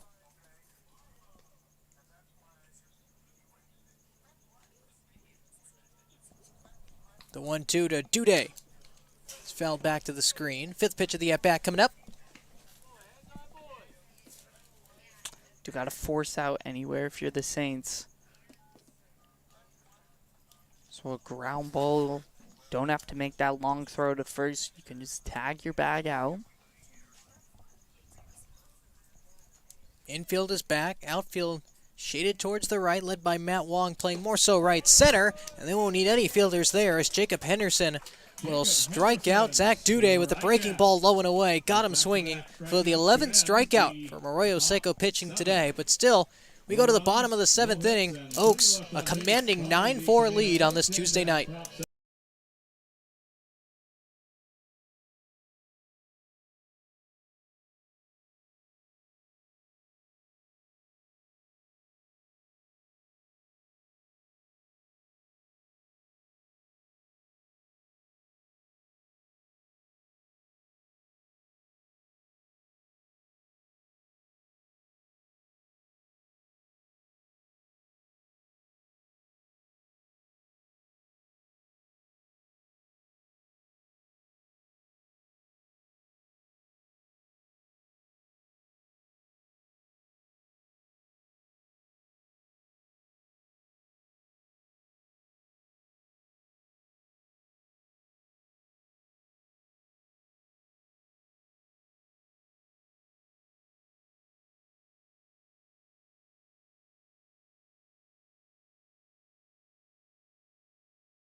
Saints will be number 5.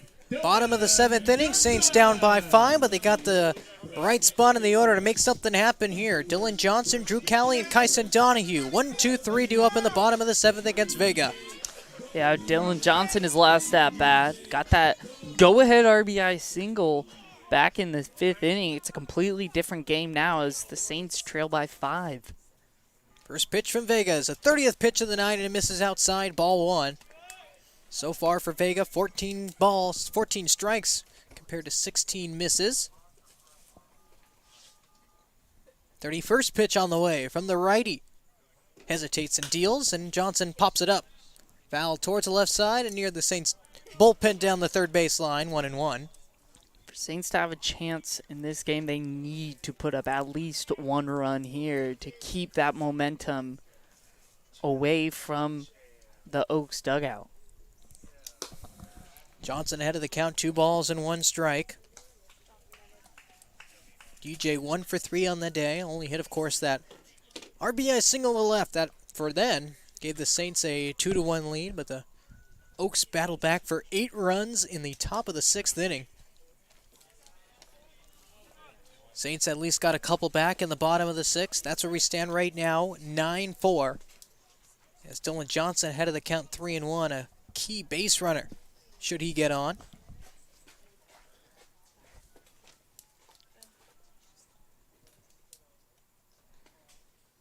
The 3-1 from Vega. He has popped foul back to the screen, and the count's filled up. Johnson a tick late on that fastball, and some of that has to be due to Massimo Vega's messing up with that timing right there, that little hesitation with that front leg. He goes with the hesitation again on the payoff pitch, and it's a breaking ball that misses low and away for ball 4, and the Saints have a leadoff man on here in the bottom of the 7th. Johnson did swipe a bag in the last time he got on back in that 5th inning. Gotta think, don't want to be too aggressive on the base paths here. Down 5. Want to try to get that run home, especially with your big bats coming up. Callie 0 for 3 today. Flew out to center field back in the 5th inning. Here he is in the bottom of the 7th. Massimo Vega right back out there for a 2nd inning of work. And in that 1st inning, he gave up a hit. A couple runs scored against him. One of them was earned. A couple walks and 1 strikeout. And here he is here facing Drew Callie with Dylan Johnson on first, a healthy lead. As Callie takes strike 1 as the fastball zings in there up and inside.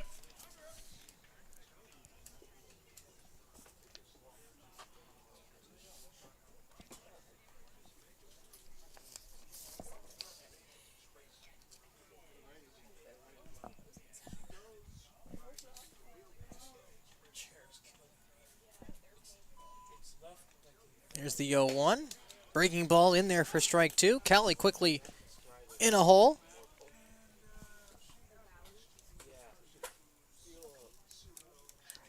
Callie struggling tonight, as you mentioned, 0 for 3, trying to get that first hit. Only 3 total hits on the night for the Saints. They've been hard to come by against this Oaks pitching. There goes Johnson off to second. He timed it perfectly. An easy bag for DJ, his 2nd of the game. And he'll be aboard in scoring position with his 7th stolen base. And Steven, he's a perfect 7 for 7. Oh, yeah, and this Saints squad, especially tonight, are on it on that. On stolen bases here tonight. They really are timing up the Oaks pitching right here, and they have nothing to answer so far. We haven't seen them pick off late in hold. You really got to switch it up. That's probably what Whittle went out to tell Vega, that if you're going to hold for a long time, or if you're planning to pick off, mix up how long you hold that stretch position, because base runners will time that up like we just saw Johnson do.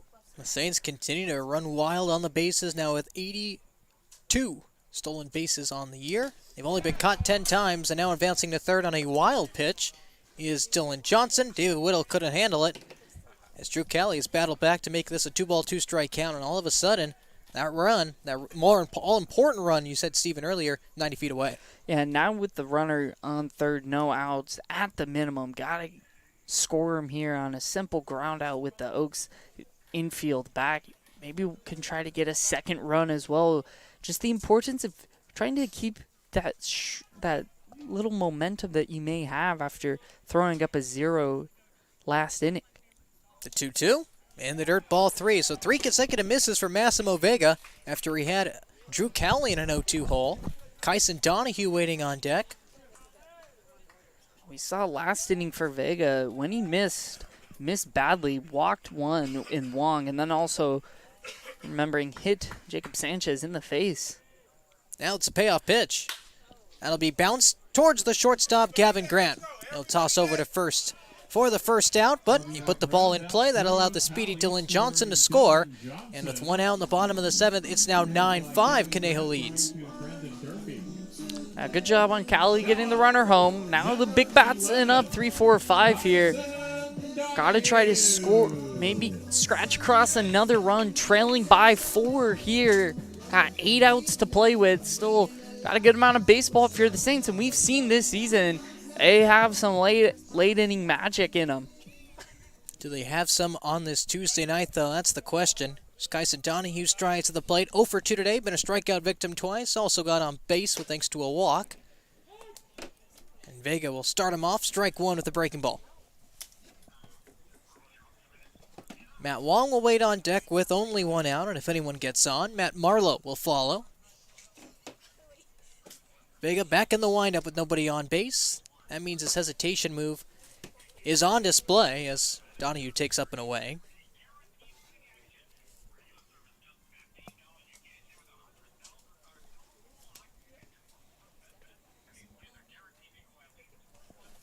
The 1-1 to Donahue. Swung on and missed a healthy hack there. He blew the fastball right by him. Donahue falls behind in the count. Donahue hasn't been consistent on that high heat so far this season. Sometimes has trouble getting that bat around. Donahue's been a strikeout victim twice today. Only time he's gone on base was the free pass. Let's see what happens here on the 1-2. Vega delivers a breaking ball in the dirt. And it will be sent towards Matt Wong in the third base on deck circle. As it looks like David Whittle took a big piece of that breaking ball. 2 balls, 2 strikes, and he's still down. Looks like that may have didn't catch any of his gear right there. May have caught his wrist, forearm area based off the sound. As trainers from each team come out there to check on David Whittle.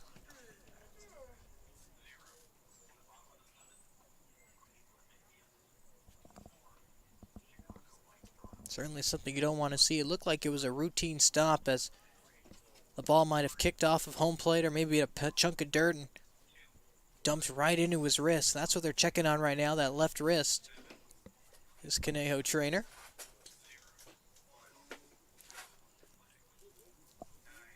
Bottom of the 7th inning here at Jackie Robinson Field. 2 balls, 2 strikes, and 1 out to Kyson Donahue. Oaks lead this one 9-5 after Arroyo Seco scored 3 consecutive runs.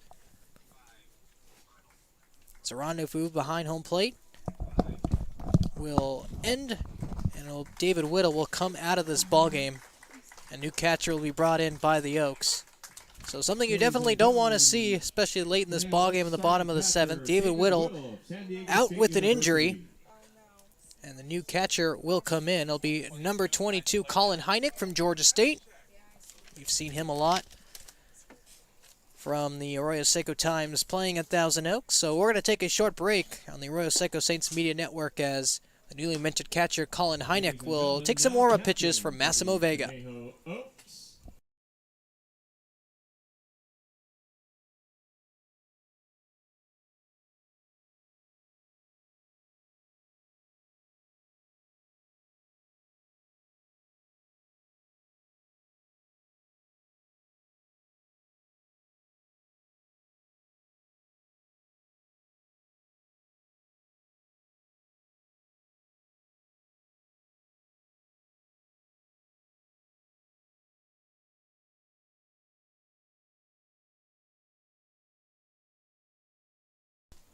So Vega tosses some warm-up pitches to the new catcher, Colin Heineck. Shakes the home plate umpire's hands to introduce himself, and we're ready to get back underway. 2 balls, 2 strikes, 1 out, bottom of the 7th, and Kyson Donahue still at the plate. Massimo Vega delivers low and inside. 3 balls and 2 strikes. Matt Wong waiting on deck. Certainly has the power to do some damage. Would love some runners on base for him.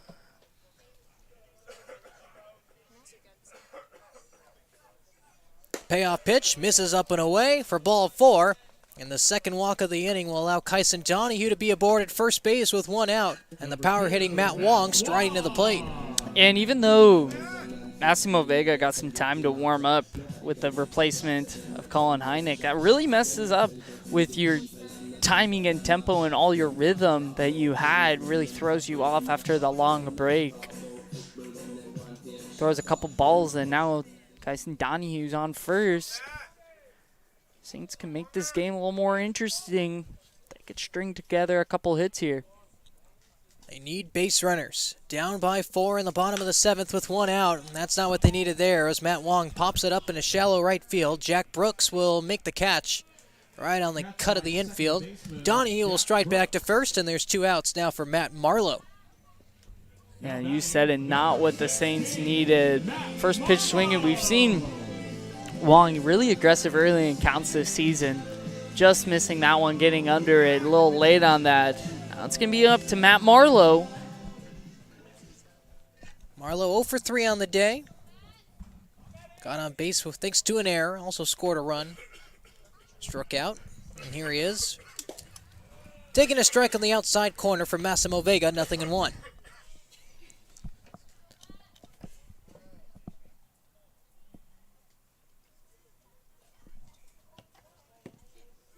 Donahue 5 for 5 stealing bases this summer. Just waiting to go at any minute now as Marlowe evens the count. 1 ball and 1 strike.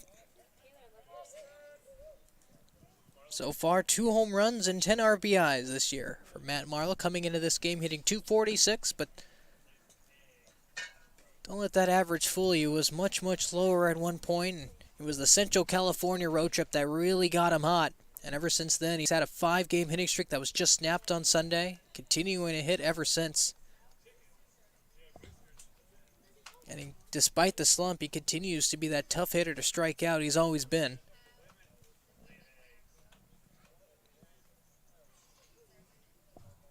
The pitch to Marlowe.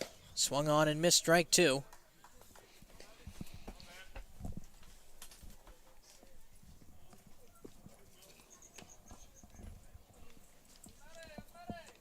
One run already in for the Saints. Dylan Johnson walked, advanced to second and third thanks to some wild, stole second, advanced to third thanks to the wild pitch. As Marlowe fouls that one back off to the screen. So he was on third with nobody out, and Drew Calley grounded out to the shortstop, Gavin Grant, brought him in. Kyson Donahue walked. Matt Wong popped out to the second baseman, Jack Brooks, and here we are with Matt Marlowe in a 1-2 count, and he'll take outside to even it. Good take right there. That one just missing off the plate. Way to spit on that slider away.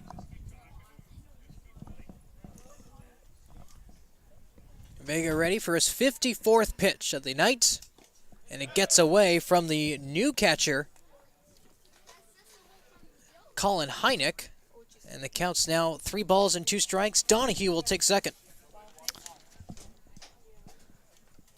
Marlowe can find a way on here. We've seen Jordan Rogers be very clutch in these situations for the Saints. Got some power in his bat as well. Almost hit one out last inning in the 6th. Just missed it. So another deep count the Saints have worked on against Massimo Vega. Can Matt Marlowe get a hit to make this an even more interesting game? Here's the payoff pitch. Swung on and missed, strike 3. Foul tipped into the glove of Hynek, and that will end the inning. But the Arroyo Seco Saints battle back and score a run. It's 9-5. Conejo leads as we go to the 8th.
Top of the 8th inning here at Jackie Robinson Field. Arroyo Seco scoring 3 unanswered runs to make it 9-5, and tasked with keeping the deficit at 4 is a left-hander Drew Zittel. That's going to be 7th appearance here for Drews. Appeared in 10 1/3 innings for the Saints. Here in ERA, just a little north of 8. It's given up 8 runs this season. 5, 6, 7 due up. Salgado, Durfee, and Whittle. First pitch to the DH. Misses low. 1 ball and no strikes.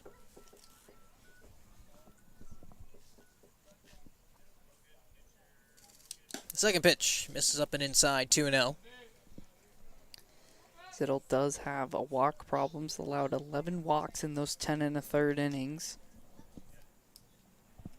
It's got the lefty-lefty matchup here. Platoon advantage.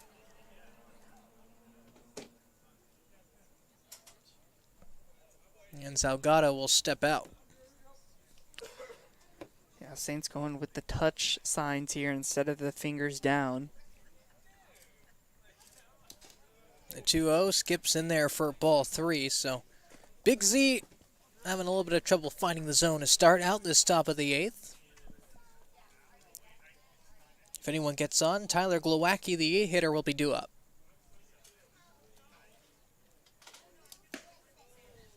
And a leadoff walk for AJ Salgado to start the 8th. Next up, number 27, Brendan Durfee. So now with nobody out and a runner on, it'll be Brendan Durfee. With the new catcher, Colin Heineck, waiting on deck.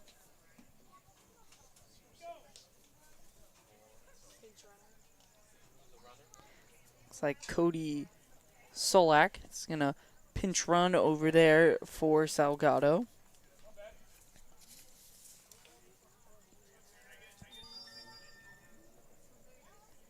So Sulak, 1-for-1 stealing bases.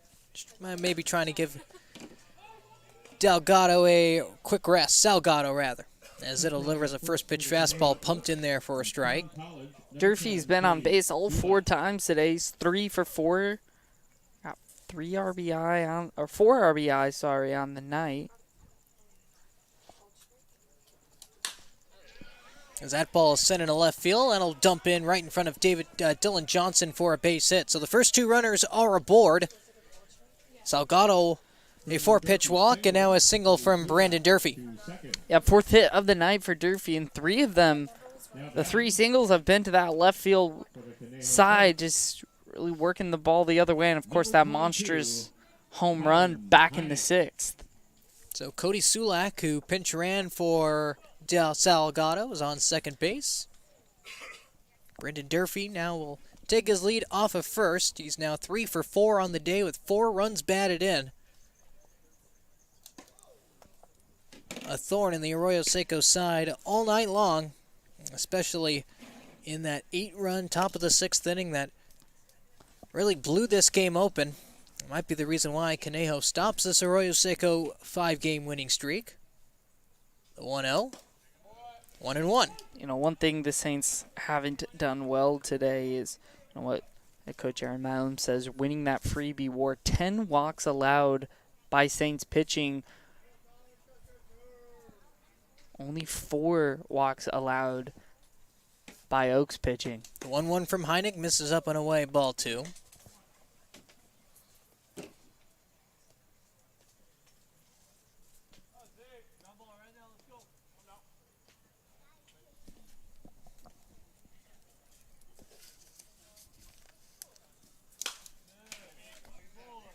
As a 2-1 is fouled back to the screen.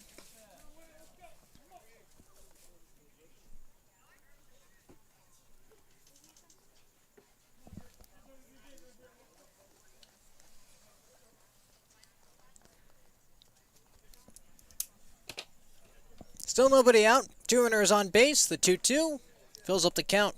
His fastball misses outside. To the 7-hitter catcher, Colin Heineck, who just replaced David Whittle, who came out of this game with a wrist injury. On deck, Tyler Glowacki, the left fielder. Zittle set at the chest. The lanky left-hander delivers.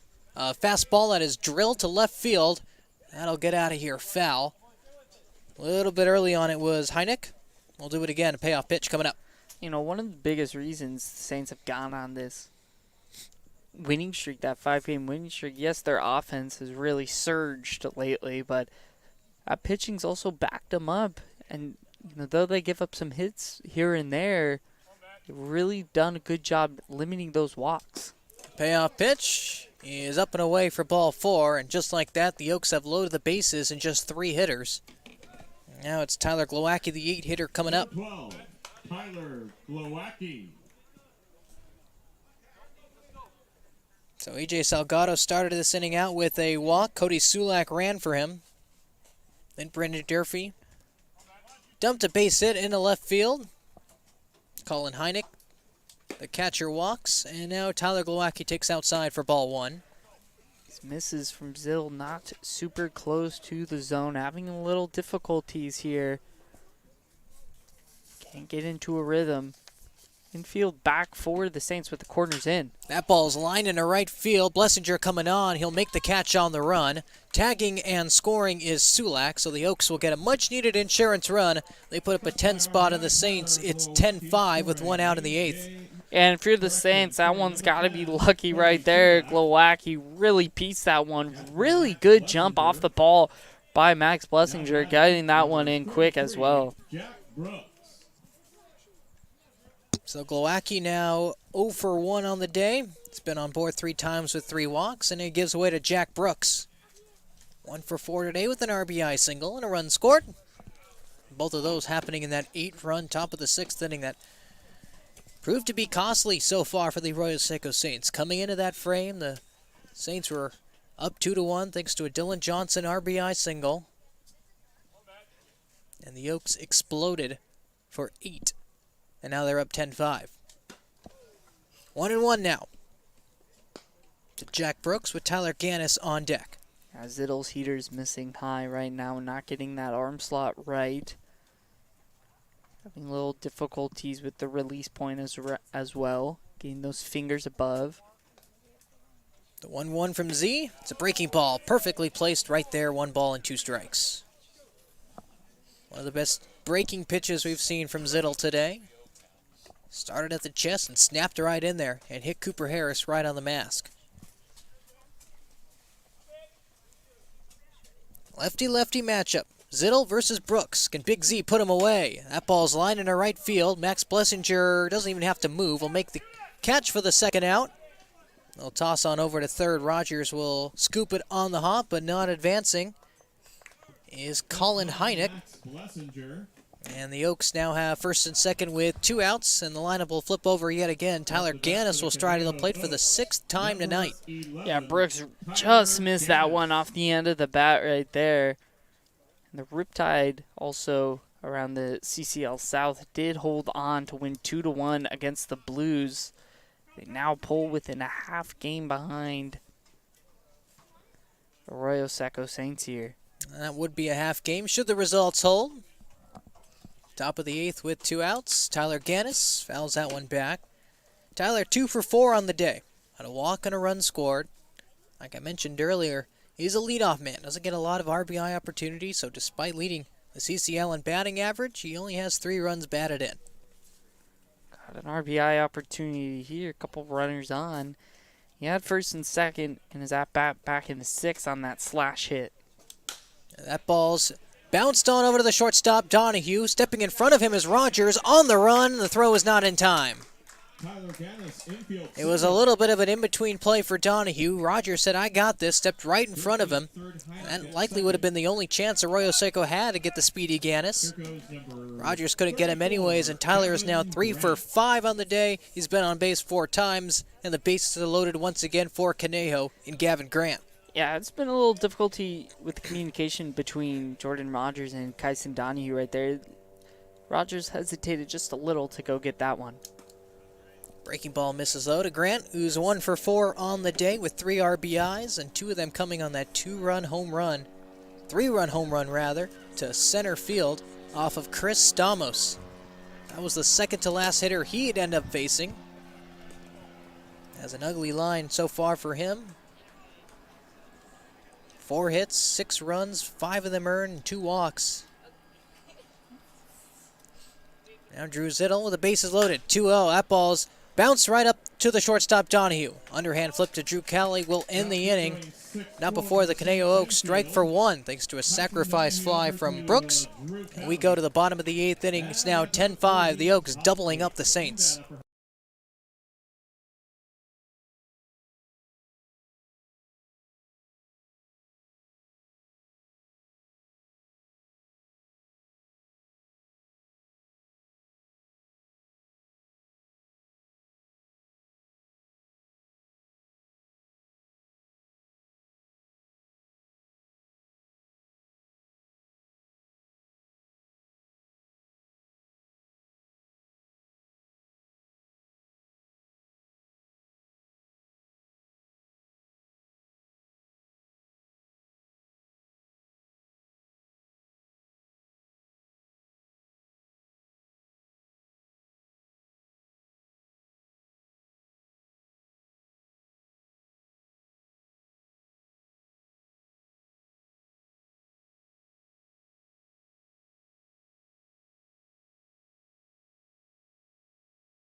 Bottom of the 8th inning, Arroyo Seco trying to string some runs together. Down by 5 in the bottom of the 8th, and they'll have to do it against the new righty, Charlie Adamson from Santa Barbara Community College. Yeah, it's going to be really tough to hit off Adamson here. 2.13 ERA across 12 and 2/3 innings, also striking out 17. The biggest flaw in his game is the walks. He's allowed 6, just under 4.5 per 9 innings, so you really got to work those good at-bats. Well, having to work those at-bats is Jordan Rogers, Max Blessinger, and Jacob Sanchez. 6, 7, and 8. Righty-righty matchup here to start. Rogers shows bunt, pulls it back, and takes ball 1 instead. It's tough to mount a comeback here. Down 5, just 6 outs to play with.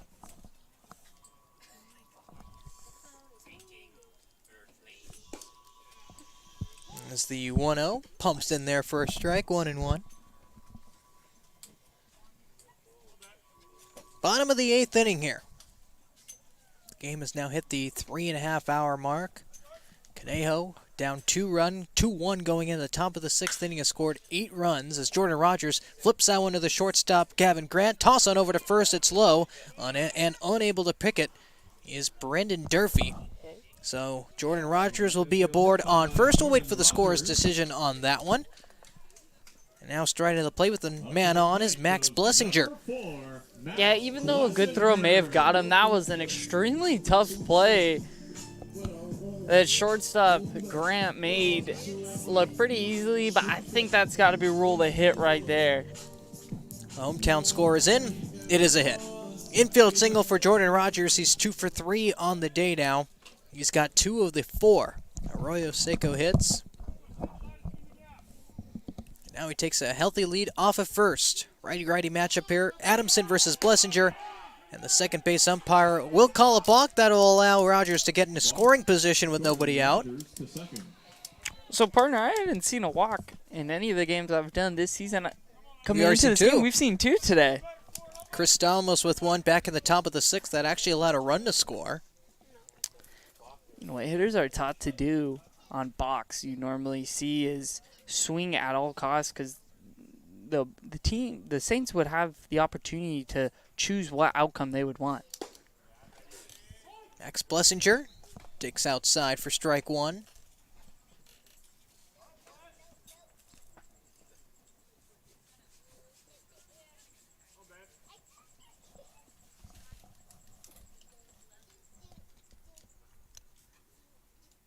Adamson set. And the tough righty delivers. Blessinger delivers a bunt. This is a beauty up the third base line. This is going to be a tough play, and Adamson's got no play.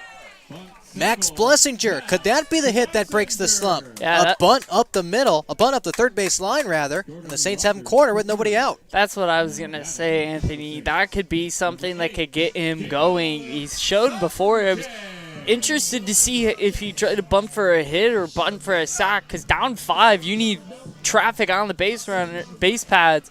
And he got that hit right there. He also has tremendous speed. Wouldn't be surprised if he's off this at bat. Sanchez up now. Jacob Sanchez. 0 for 1 today with a run scored. There goes Blessinger right on cue. Pitches a strike. The throw down is not in time. And Max Blessinger has a stolen base, his 11th of the summer, and he extends his team lead by 1.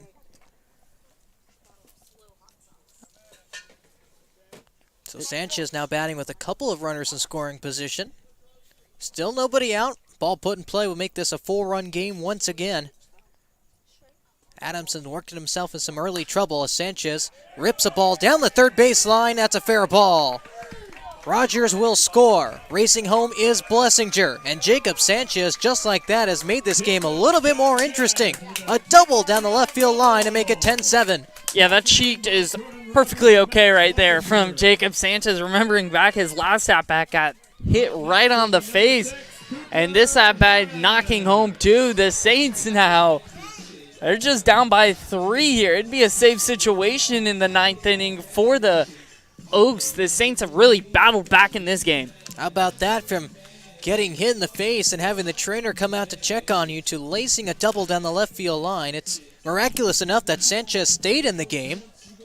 He actually stole second base back when he got hit in that 6th inning. And here he is on second once again in the 8th with a 2-run double. Nobody out, and Cooper Harris drives to the plate. Coop flew out to left in his last at-bat to end the 6th. 0 for 3 today with a couple of strikeouts. Now he lines one in a right center field here on his Ganis. He'll make the catch in shallow right center.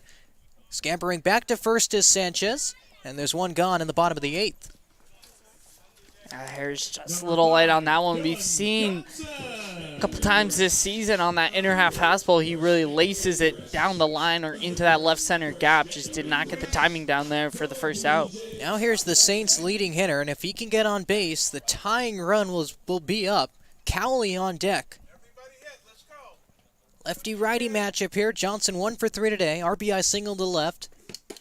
His lone highlight as he takes outside, ball 1 against Adamson.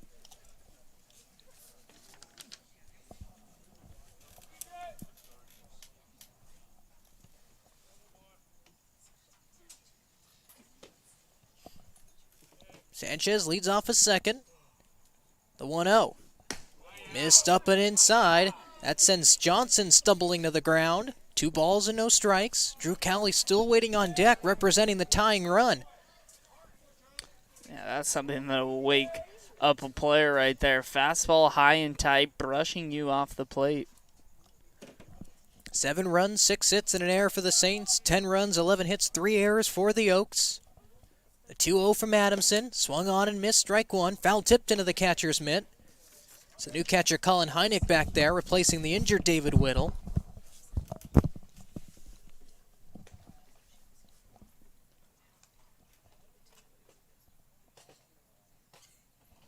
Johnson now with his base hit extends his hitting streak to now 4 consecutive games.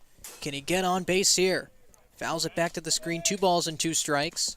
Johnson sitting on a little bit of a streak here of 2 hit games, 3 consecutive 2 hit games for Johnson.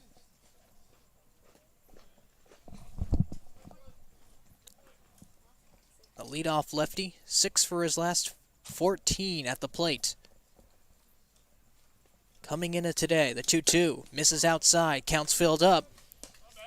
And the Saints are 1 pitch away, Steven, from getting the tying run at the plate in the 8th. Yeah, who'd have thought, back in the 6th, first 8 runners reached and scored for the Oaks, and Saints looked as if this game may be over, but they are, like you said, they're right in this. Payoff pitch, swung on and missed strike 3, a huge strikeout for Adamson.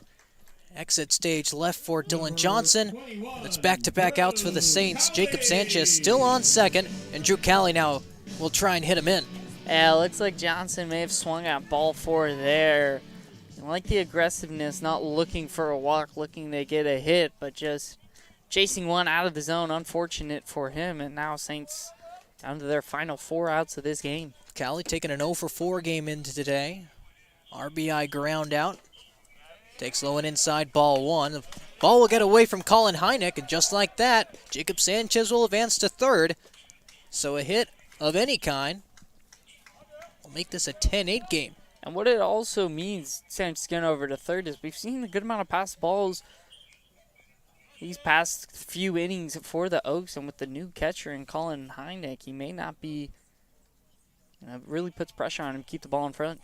Drew Cali pops this one up, but it will go foul. 1 ball and 1 strike here in the bottom of the 8th inning. Saints desperately trying to battle back.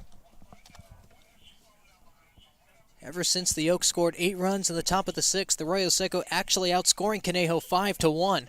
But the only difference is that nightmare top of the 6th. 2-1 now to Cali. It's Kyson Donahue now representing the tying run, waiting in the on-deck circle. These past few innings just showed the difference in how the Saints have grown this season on this 5-game winning streak. The 2-1 bounced in front of the plate. Adamson will take it. Toss on over to first. It's low, and the ball will get away from Brendan Durfee. More sloppy fielding from the Oaks. This time it's Adamson, and the tying run will stride to the plate. That's just pure speed right there from Cali, forcing Adamson to make a tough throw and really had to hurry him up right there. And like you said, more sloppy play already. The 4th error for the Oaks have kept the Saints in this game. Tying run up to bat, and Kyson Donahue here, big bat. Big bat with big power. Second on the team with 4 home runs, and if he can get a hold of one here, this game is tied. Bottom of the 8th inning with 2 outs. Of course, that's not the end scenario, though. The Saints will definitely take a hit with Matt Wong waiting on deck. 4th error for the Oaks today. Could this one be the costly one? First pitch to Donahue. Runs up and inside, ball 1. The go-ahead run is waiting on deck. It's the CCL South Division leader in home runs, Matt Wong. And the man who's second, Kyson Donahue, is ahead of the count 1-0. You can hear that dugout getting a little louder, a little more energy. They're in this game. They have scored each of the last 4 innings, 7 runs across those 4 innings. Now find themselves only down by 2. They've trailed by as many as 7 runs. From down 9-2 to make it now 10-8. The 1-0. Misses up and away, and Donahue is in a fastball count, and he crushes those heaters. 2 balls, no strikes. Yeah, if you're done, you really got to zone those ones low, though. Those high heaters, especially today, he's had a little difficulties on. He looks to drive those balls into the left center, that deep part of the field. He has 2 walks and 2 strikeouts today. And in his 5th plate appearance, he's ahead of the count 3-0 with a go-ahead run, Matt Wong on deck. Yeah, if you're Charlie Adamson, do not want to get Matt Wong up to the plate. Just missed a pitch in his last at-bat last inning. He knows in this spot he's going to be a real tough out. Infield shaded to the right. Donahue taking all the way will take a fastball that clips the top part of the zone. 3 balls and 1 strike. Third baseman Dudit off the bag about a quarter away from third to second base. Shortstop Gavin Grant playing behind the bag. In between first and second is the first baseman Jack Brooks. The 3-1. There goes the runner. Cowley was off to second, and Donahue fouls that one off. And the count has filled up. A big 3-ball, 2-strike pitch coming from Adamson.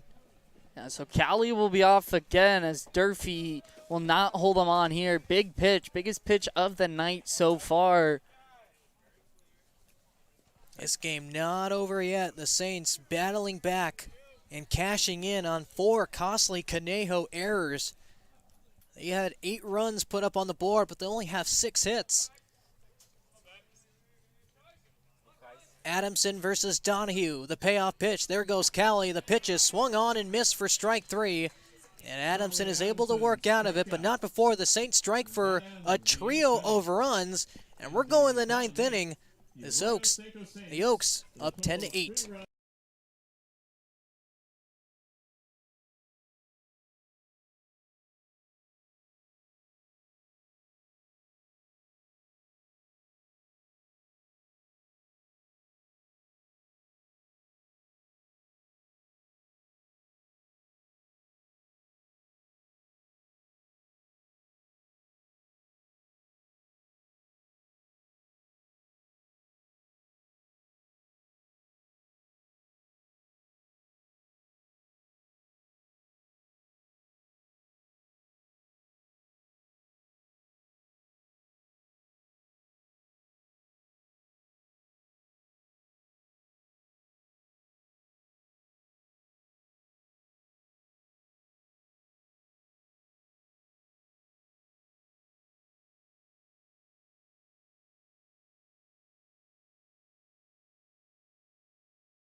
Top of the 9th inning here at Jackie Robinson Field. Anthony Vasquez, Stephen Hogenkamp here for this one on this Tuesday night. And Stephen, this game's all of a sudden a ball game, and the Saints are bringing out their 5th pitcher. It's Jake Porter. Yeah, Jake Porter out of.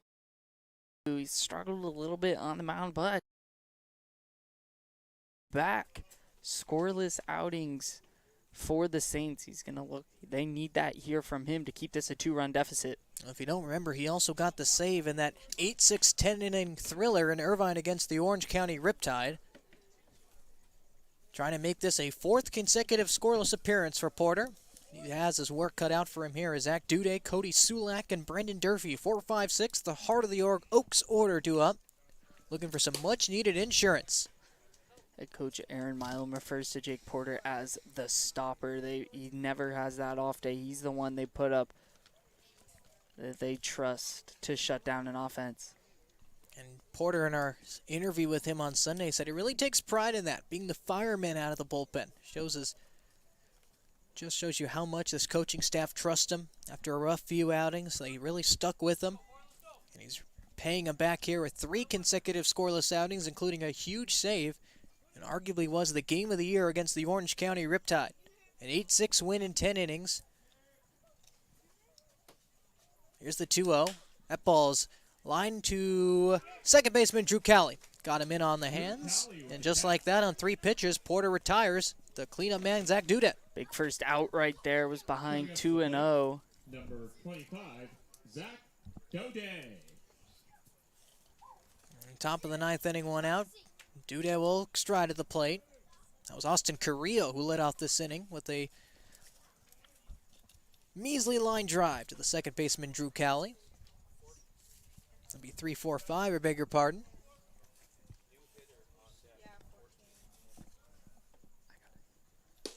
First pitch to Dudet in there for a strike, 0-1.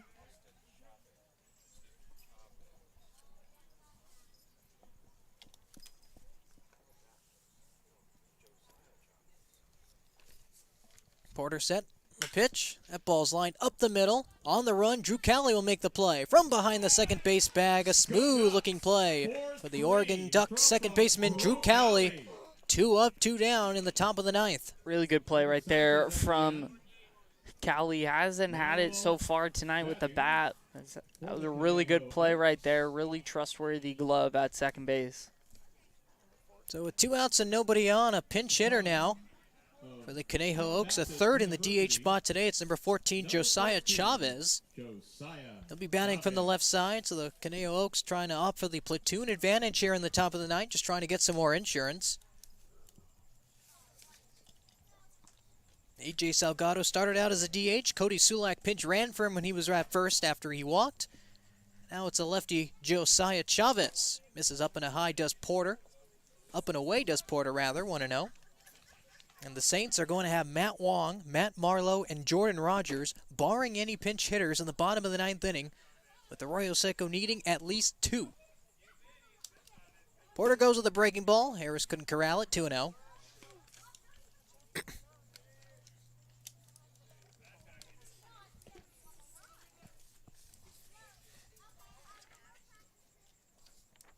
As for the pinch hitters, we might see Jeff Bowser, who didn't draw the start today, as that ball's lined over to the left side, and that's in for a base hit. Got under the glove of Kyson Donahue, so a seeing eye single by pinch hitter Josiah Chavez. He's 1 for 1 on the day. And the lineup continues now with Brendan Durfee. Number 27, Brendan Durfee. Durfee's been a hard out for the Saints tonight. 4 for 5. Driven in 4 RBI, 2 of which coming via the home run back in that 8-run 6th inning. And those were the first 2 runs in that 6th inning. A 2-run shot off of Peyton Stumbo and took him out of the game. And ever since then, Brendan Durfee has been raking ever since. Righty-lefty matchup. Porter misses low ball 1. 1 ball and no strikes. Looks like the bullpen is clear for the Oaks, so it looks like we might see Adamson for that bottom of the 9th inning. Once again, it'll be Wong, Marlowe, and Rogers, 4, 5, and 6. With the way Coach Aaron Milam likes to pull the strings, don't be surprised if we see a pinch hitter. Jeff Bowser, the best guy available off the bench. As that ball is sent into center field, Matt Wong will make the catch, and we will go to the bottom of the 9th inning. So fasten those seatbelts. It's been a wild one so far, and Arroyo Seco needs at least 2 to extend this game. We go to the bottom of the 9th. 10-8. Can the Oaks hold on?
Bottom of the ninth inning, 10-8. The Oaks clinging to a 2-run lead, and because of that, they're going to bring their closer on. It's the hard-throwing right-hander Lucas. Yeah, so Andrew Lucas, he's the closer, only one save on the year for the Oaks. Big strikeout guy for Lucas, 16 in just 8 innings. Got a 3.37 ERA across those 8 innings. It'll be his 8th appearance of the year, looking to hold the Saints here in this 9th inning. So Lucas very stingy with the walks, but he's also stingy when they do put the ball in play. Hitters are only hitting .219 against him. The big boppers, the heart of the Saints order, Matt Wong, Matt Marlowe, and Jordan Rogers, 4, 5, 6. And if anyone gets on, Max Blessinger. In the bottom of the 9th inning, Saints needing only 2 to tie. First pitch to Wong, in there for a strike, 0-1. And that's how the bottom of the 9th gets underway for Andrew Lucas. Lots of velo out of the arm from Lucas. Saints are going to have to get that foot down on time, be early on the fastball. Wong 1 for 3 on the day. Lined a double way back when over the center fielder Austin Carrillo's head. He scored a run. Wong way behind on the fastball. Didn't see it. 0-2. That looks like a little hesitation in that swing. Very late on that. He may have been thinking off speed the place it started. And he's quickly behind 0-2. In a massively deep hole here. You don't know what he's going to throw. He's got the fastball blown past you, and he still has the breaking ball in his back pocket. No balls and 2 strikes.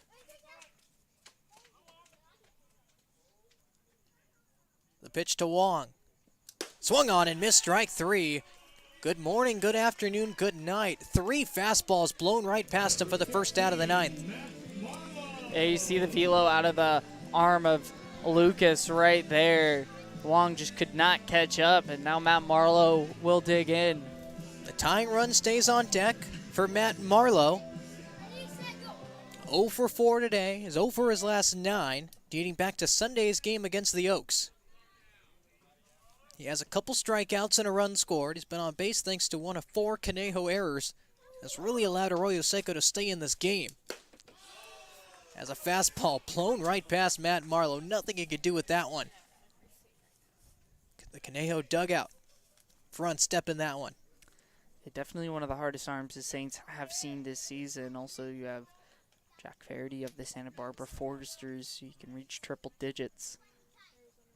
He's a closer for a reason. 1 for 1 in save opportunities. The 0-1. Chopped foul. Marlowe a little bit earlier on it. But now he finds himself in an 0-2 hole, same as Matt Wong did in the last at-bat. Yeah, when you're throwing that fast and can be accurate with your pitches, it's very hard as hitters to get in a rhythm here. Will the Saints ever get the tying run at the plate? That's the question. They need base runners here. Wong struck out on 3 pitches. Marlowe in danger of doing that here. The 0-2 from Lucas to Marlowe. Fastball in the dirt. 1 ball and 2 strikes, but still that one had some velocity on that one. Yeah, really overthrew that one. He was trying to get the K right there to keep the chance at immaculate inning alive, but that one missing there. So see if he'll double up on that heater here. Saints only have 6 hits on the day. They need a couple more at least here. Bloop and a blast can tie this game, but can Matt Marlowe get on? Here's the 1-2. Bounced foul. Catching up to the fastball as this at-bat continues, but still in a 1-2 hole. It really sat right there on fastball, kind of was guessing on that one. Got what he wanted, just couldn't put the bat to the ball solid enough to put it in play.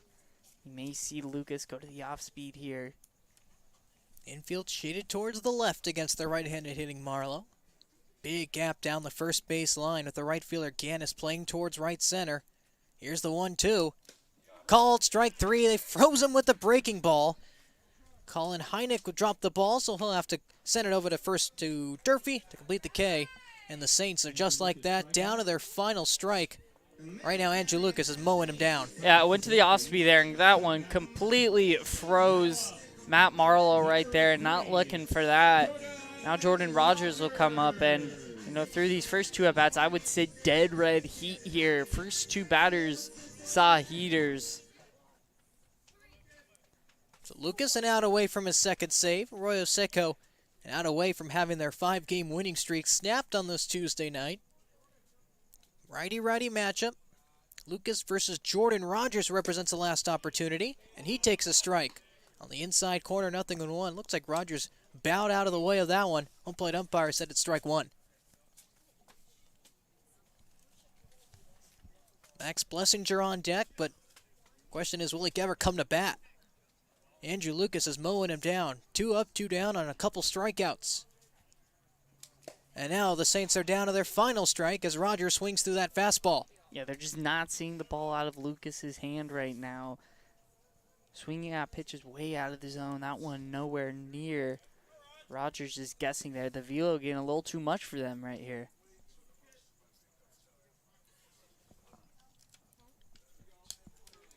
No balls, 2 strikes. Saints down to their final strike, the 0-2. Called strike 3 on the outside corner, and Andrew Lucas emphatically shuts the door by striking out the side in the 9th. Final score here, Conejo Oaks 10, Arroyo Seco Saints. So the Arroyo Seco Saints have their 5-game winning streak snapped. They fall to 10-10. And for the Conejo Oaks, after the Saints beat them on Sunday in Thousand Oaks, they extract their revenge here in Pasadena with a 10-8 win in dominating fashion. Yeah, and one positive thing you got to look for is the Saints put up a big fight right there. Trailed by 7, got it to where we were. They brought it from 9-2 down to then 10-8 down. So lots of fight in them, but got to limit those big innings. That 8-run inning for the Oaks turned out to be the difference, and Saints, tough loss for them right there. So Conejo evens up the series with the Arroyo Seco Saints, 2 games apiece through 4 games. But the Saints will be in action tomorrow as the Santa Barbara Foresters come to Pasadena to face Arroyo Seco in the Crown City. But until then, for Anthony Vasquez and Stephen Hogenkamp saying so long and enjoy your Tuesday night, the Conejo Oaks snap the Saints' 5-game winning streak and take this one 10-8.